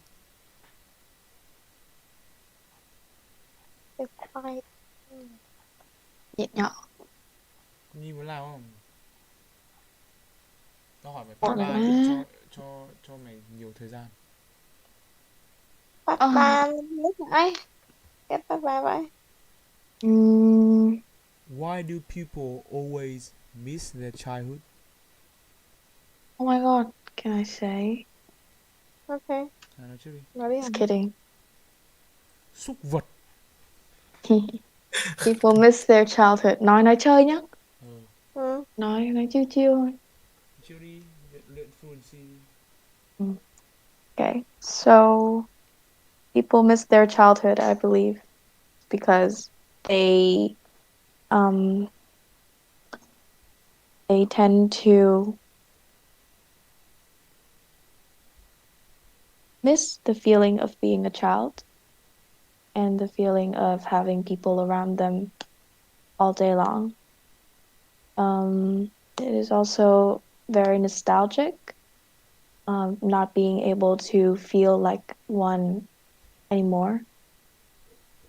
And of course, in the past, people make mistakes, and from time to time, they would want to fix however they can to alter the situation. But in the end, what was left was just the feeling of tiếc là gì nhỉ? Gì? Tiếc. Regret. Feeling of regret. Regret nghe nó không như kiểu Như kiểu hận ấy. hận ấy. Hối hận. Nó là hối hận mà. Không tiếc một điều gì đấy cơ. Nghe nhẹ nhàng hơn một chút. Cái từ đấy đọc như nào là no just Cái gì ạ? Đấy, cho từ này vào khán giả giám khảo vãi lùn luôn. Nostalgia, stout. Cho vào thế. Nostalgic moment, reminiscent, longing. Longing to the past. Longing hay. Longing. Nostalgia. I think this phenomenon can be explained by several. Phenomenon? Cái gì cơ? Phenomenon. Phenomenon. Con nói gì ấy? Đang xem cái nào. Cả Ôi hai sao đều cái nào đúng. đúng? Phenomenon là Phenomenon. Phenomenon. Phenomenon. phenomenon. Phenomenon. Phenomenon. Phenomenon. Phenomenon. Phenomenon. See? Phenomenon. Phenomenon là UK, phenomenon là US. Phenomenon. Ôi giời. What the fuck? Phenomena. Thế tiếng gì? Phenomenon. Nhờ. Thôi thì cả hai đều được. Cả hai đều được. Cả hai đều được. I would say that Phenomenon. phenomenon is Quen mồm. that this phenomenon can't be explained by. Continue. Continue. Tiếp tục đi. Lại đây để lại câu hỏi xem nào. Why do people miss childhood? Mày để lại câu hỏi đi, tao bị distract, tao không thể nhìn cái màn hình này được. Why do people miss childhood? So I think this phenomenon have plenty of explanations. First, I think that because in their adult life, they want to reduce their burden of work and families. So they want to come back. They want to come back their childhood as they can freely do whatever they want. And it's funny that while we was in our childhood, we tend to look forward for our adult life, and when we become adult, we wish to turn back time, and we usually miss our childhood. It's a very funny thing. Content We wise was. thì tao We sẽ were. prefer câu trả lời của Nhi hơn của Hà. Nhưng mà tao thấy mày trả lời kiểu học thuộc ấy. Tao còn chưa trả lời câu này bao giờ luôn. Nếu mà mày trả lời được như thế thì hay mà, thì ban mày Tốt hoàn toàn rồi. cao luôn, đúng không? Sau một sự consideration rất là dài, nó không được tự nhiên cho lắm. Tại vì là cậu đã trả lời rồi và tao không thể tự nhiên như thế được. Tôi nghĩ là tớ có một khoảng thời gian. Mình chả Cái cần gì trả có lời từ vĩ từ mô đây? đâu, mình cứ trả lời kiểu cứ trả lời kiểu nó ví dụ ấy. Cậu xem bài essay người ta cho một câu thesis vào, cho 5 câu ví dụ luôn. Chuẩn. Tại vì cái đấy dễ, tao chẳng biết ý gì đâu. Bọn tao viết thế cả bài luôn, không chấm luôn. Ăn chửi. Yeah, I think that the longing for childhood exists in every person as they grow older, because in the past, in one's childhood, they have the surrounding friends and family that were always there to protect them, to cheer them up whenever they are down in the dumps, or to support them on every journey that they chose to embark on.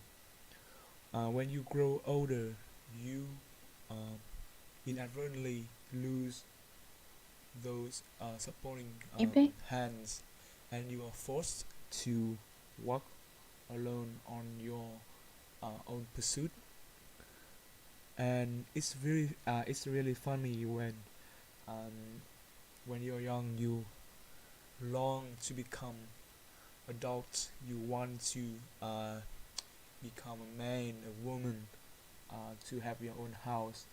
But as soon as those dreams materialize, such notion is essentially gone, shattered, because of the nostalgic memories that you have of your past.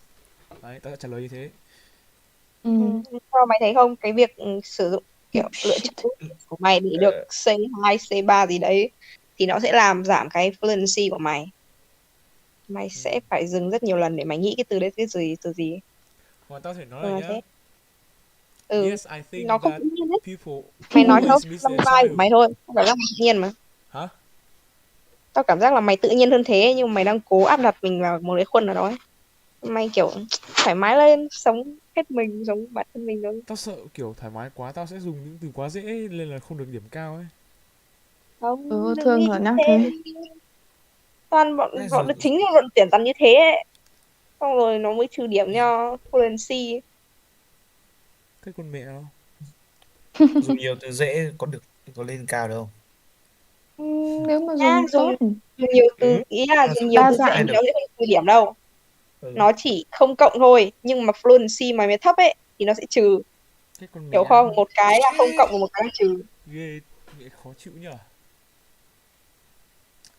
I Hả? think that people always meet their childhood when they become adults because in their childhood they have more free time to play and to have fun with their friends.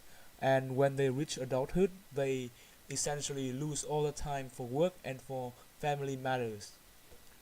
Như thế hay hơn. Ờ, Nhở? Như trôi thế hay nghe hơn nhỉ? trôi nghe trôi Mình thích đấy, đấy. trôi đấy. Kiểu Nghe kiểu hứng thú. lúc mà mình nói Ok. mình nghĩ nên mình sẽ không biết gì, nhưng mà khi mình ghi âm lại mình sẽ hiểu cảm giác của người nghe. Kiểu nó Đúng. hay ngừng thì nó sẽ hơi khó chịu một tí. Tí tao Nó gửi dài. cho xem nghe. Are kids happier than adults and why? Ai trả lời trước? Mạnh. Không, thì trả lời nó khó quá. Mạnh trả lời rồi chứ mà. Khó lắm, mày trả lời trước Tức đi. là are kids happier than adults, kiểu giống cái câu thằng Khánh vừa nói đúng không? Không. Thế tao Đúng rồi, trả giống lời rồi. gồm một phát 1, 2, 3 câu luôn chứ Thằng sao? Khánh nó trả lời. Khánh nó vừa nói. Thì mình nói lý do. Tao trả lời một phát hết tất cả câu luôn này.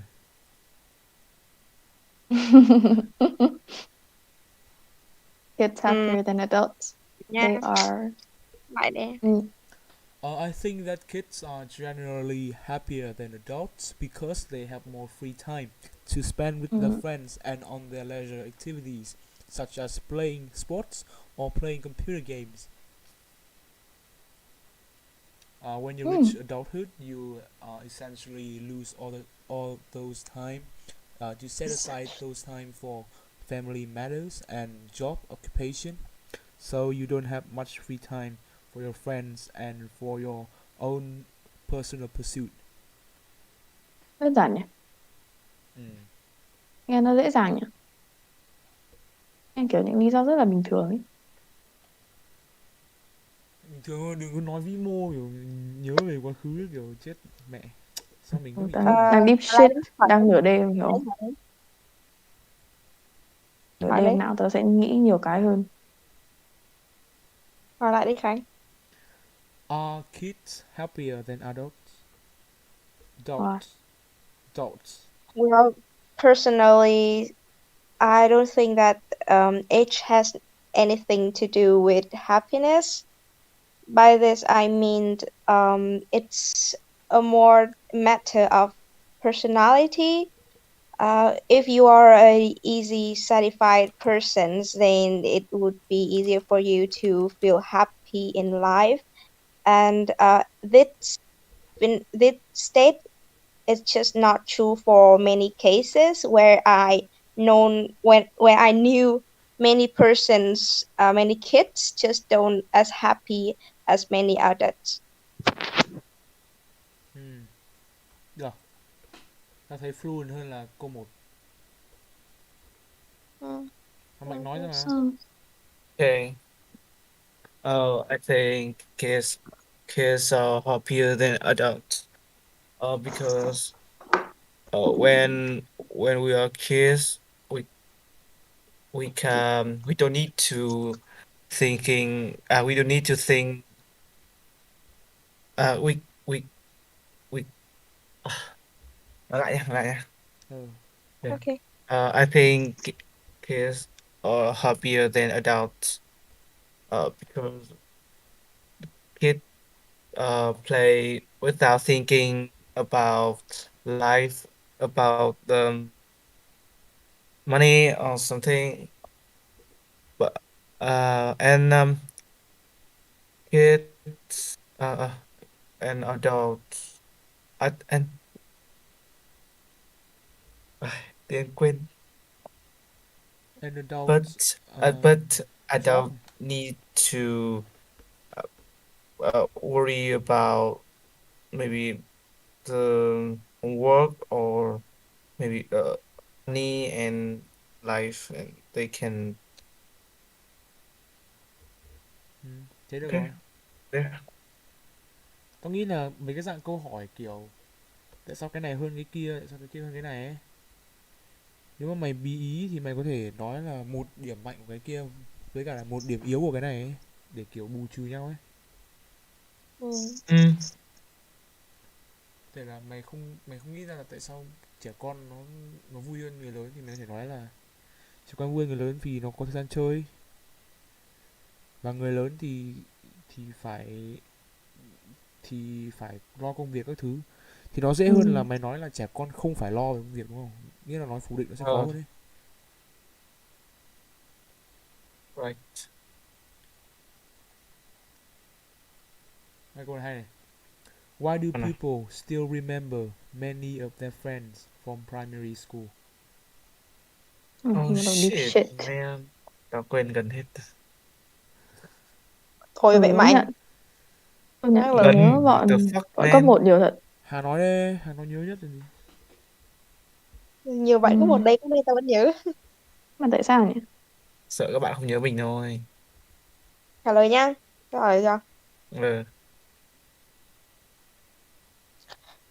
I think one way of explaining this is that because during our primary school we have many friendships that are trong sáng là gì? Innocent. Right. Poor.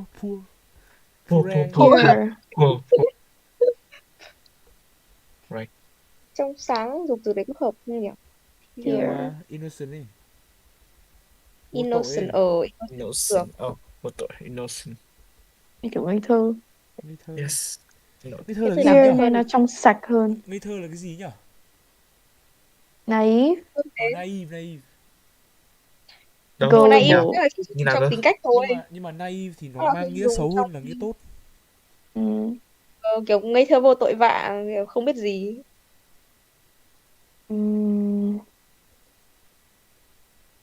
Lướt xuống. Đọc câu phát. Tiếp về, nói tiếp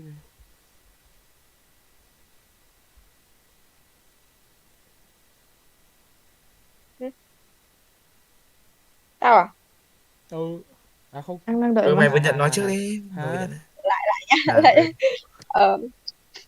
One way of explaining, I think that one way of explaining this is that because usually in our primary school, the friendship will be very pure and it's not relating to personal ones or things like money, and therefore people will have very good impressions about their primary school friends. However, this is just not true for my case because my memory about primary schools is not really good, and therefore I only remember some of my friends, like the very close one. Được. Tao thấy được, nói thế tự nhiên. Thay vì bắt ép là mình phải trả lời có thì cứ trả lời không thì sao? Tại vì kiểu thường người tao bí từ tao sẽ kiểu refer từ bản thân đấy. Cái gì nói về mình cũng rất là dễ nhất.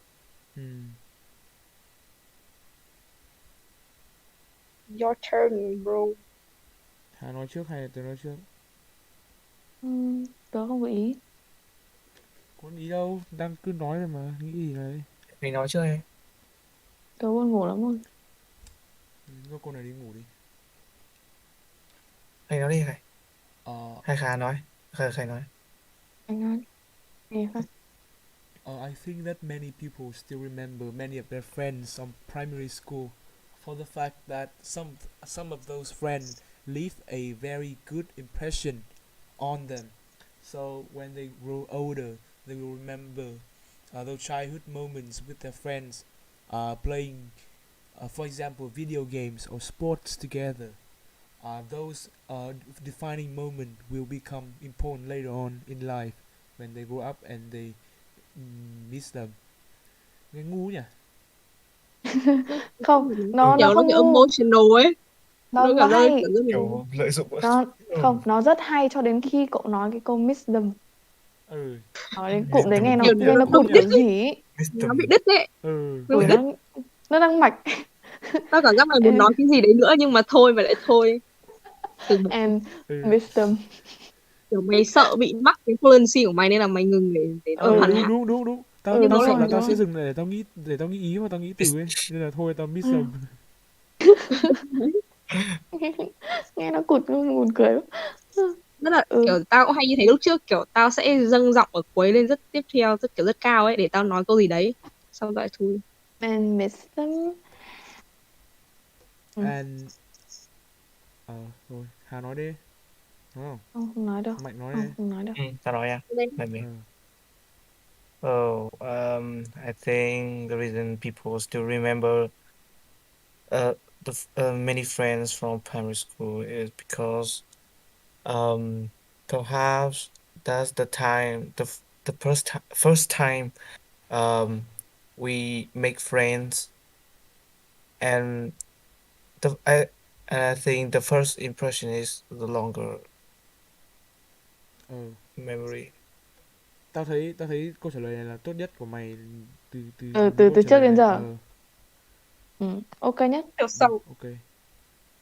Được cái là có ý với cả có linking với cả là cũng có kiểu fluency, cũng fluent đoạn đầu.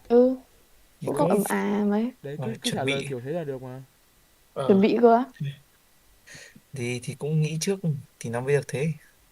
Còn lâu ấp. Thôi Đấy. thì cứ cố gắng nghĩ trước cả cái file đi thì là trúng. Có trúng được không nhở? Tớ sợ không trúng ấy. Trúng thật đấy. Và forecast speaking là hầu như lúc nào cũng trúng. Headphone nhiều ấy Mong nhở? thế. Thấy nhiều người nói headphone lắm. Nhiều người vào headphone. Nó sẽ trúng chủ đề nhưng mà nó sẽ không trúng câu hỏi thôi. Chuẩn bị may trước. mắn thì trúng câu hỏi thôi ấy. Chắc thằng Nhưng Đạt mà trúng nếu nhỉ? như mình làm Thằng Đạt trúng cả part 1 luôn đi.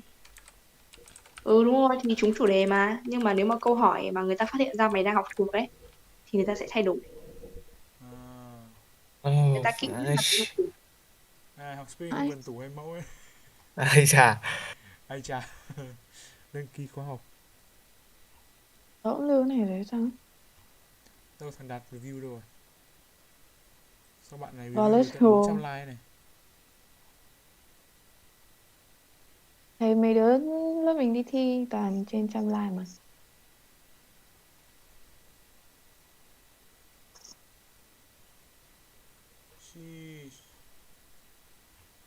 Thằng Đạt review đâu rồi? Tìm nhiều người review vậy. 100 like. Toàn trường mình like. Còn gì? Toàn Những đứa chuẩn bị đi thi.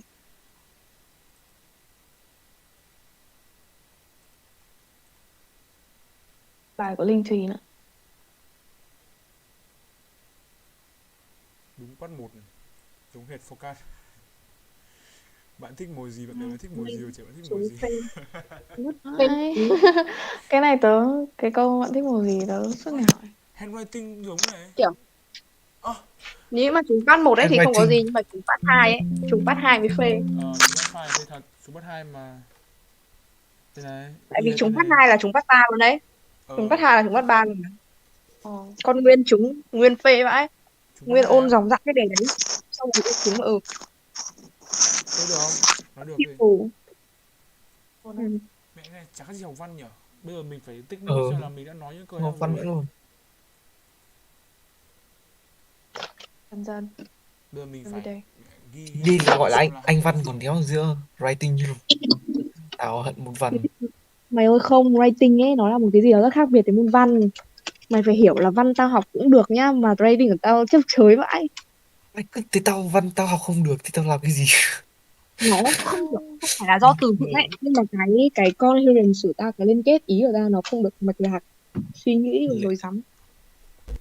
Tao học được văn đâu. Chính ra những đứa mà càng học văn ấy thì thi writing nó sẽ bị bay bổng quá và nó sẽ không trả lời đúng trọng tâm. Nhưng mà những đứa học tự nhiên như chúng mày ấy thì nó sẽ kiểu logic, nó sẽ có một cái sự logic và nó sẽ rất là mạch lạc. Nhưng cảm giác Trước tớ anh đều có chữa bài duyên. cho tớ suốt ngày nó logic các thứ. Cái này nối với Classroom. cái này đi với cái kia. Nhiều Cái bài suốt hiểu ngày. vậy không? Bây giờ cho bọn mày xem tại sao mà bọn mày học văn càng học văn càng Không. bị thế. Không, tao biết là tao không ấy rồi, tao giải thích thử. No Không, tao thanks. tao cho mày NEC xem là tại sao ấy, là bản chất là tại sao ấy. 1000 năm tớ không vào đây rồi. bác cái NEC này là cái cuộn là gì ấy? Bọn tao học Nhìn nhìn Có quen ấy. ôn. top 1 quốc tế. Trong ALC cứ NEC. NEC là thi National English Competition. Anh này giải nhất quốc Contest. tế. Nhất quốc gia nhầm, điểm cao nhất quốc gia. Tưởng liên quan gì nữa EU? Người EU ạ. Oh man. Người EU thôi chứ gì có NEC. Không nhận là có câu lạc bộ gì nên ở đấy. Thấy ở trong ALC Free nó nhiều vậy. writing. Free speaking đi guys. Free speaking. Đâu nhỉ, cái bài mà anh bảo mình là cái bài nào nhỉ? Học đội tuyển này à? Đây là ôn đợt thi các vòng. Thôi mà, rồi biết rồi, em biết rồi. Pros and IELTS này, cons. Writing Task 1 này. Đấy cho các bạn nhá. Từ đây đi. Ban 9 Mở cái suggested task 2 vocab đi. Mở cái vocab, mở cái list vocab đi. Ông nào được bên này writing chúa. Anh này điểm cao viết nhất quốc gia, tao không đùa thật.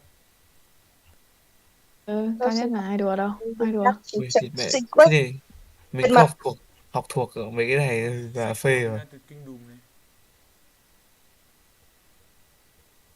Cái gì đây? Curriculum. Mở đội Pedagogy. Tao đọc chả hiểu cái gì cả. Bài này không viết hay bằng thằng Xuân Phi. Thằng Xuân Phi viết từ khó. Thực ra thì tao không thích cách viết của mấy ông ở trên IELTS Việt với cả mấy ông kiểu 8 chấm đâu. Tao thích đọc Simon hơn, đọc kiểu nó rất là mạch lạc và tao hiểu được. Cảm giác kiểu đọc mấy cái bài kia cứ đau to búa lớn lắm. Như thế không ấy. Đấy rất là khó phải không? Ừ đúng rồi. Kiểu nó rất là thẳng tuột. Đấy là cái bọn tao học hàng ngày ấy. Học anh này là anh dạy cho bọn tao học tuyến tính hiểu không? Linear thinking. Vì cái ngôn ngữ của mình ấy là nó bị ảnh hưởng, là theo cái cách viết của phương Đông ấy là nó bị ảnh hưởng cái cấu trúc ngôn ngữ của mình thế, nên là cái cách diễn đạt của mình sẽ khác với cả mấy bọn Tây hiểu không? Đâu nhỉ? Cái slide anh ấy viết đâu nhỉ?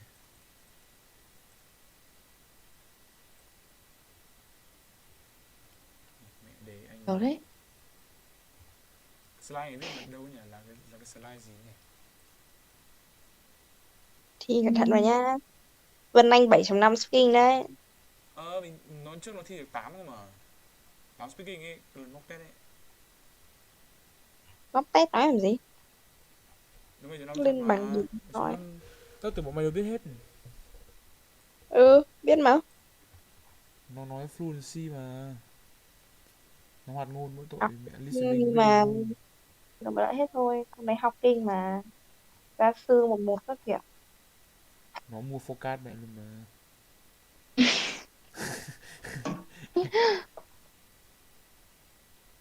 Thế mà mãi nó vẫn chưa eo ơi, tao không hiểu được ấy. Nếu mà speaking nó 7.5 rồi mà điểm các môn nó điểm các cái kia nó phải tệ mức nào mà không thể nào lên được 8 chấm. Kiểu bây giờ mà speaking tao 7.5 chắc tao lên được 8 chấm đấy. Mày biết đấy điển hình của mấy cái bọn mua forecast nó bị thế đấy. Đây này, tao xem review mà tao cay vãi luôn. Đúng rồi, Connor thấy toàn 7.5 listening với cả reading. 7.5 speaking ấy, xong rồi mấy cái khác listening mẹ toàn điểm thấp hẳn. Rất ảo luôn. Đây cái này không phải. Thì mẹ nó nó forecast. Đúng rồi, tao thấy có đợt thấy speaking cao vậy cứ còn hai kia thấp hẳn. Ảo vậy. Cái này cao ấy. Cái này điển hình này, cái này là điển hình của bọn đội tuyển này. Bọn đội tuyển thì thường nó sẽ điểm như này. Mình nhấn gì?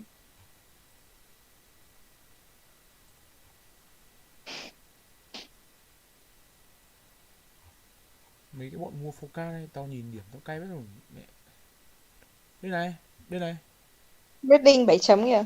Mẹ. Rất là luôn. Rất là ngứa, nhìn cay lắm. Listening 7 chấm rồi mẹ. Reading 9.0. Reading 9 chấm ạ. Reading 9 Đấy, chấm này là mua focus, mua là mua nhưng focus. mà mày hiểu không, mua focus để làm gì chi mà mình được 7 chấm. Đây là dùng tài liệu full dự đoán.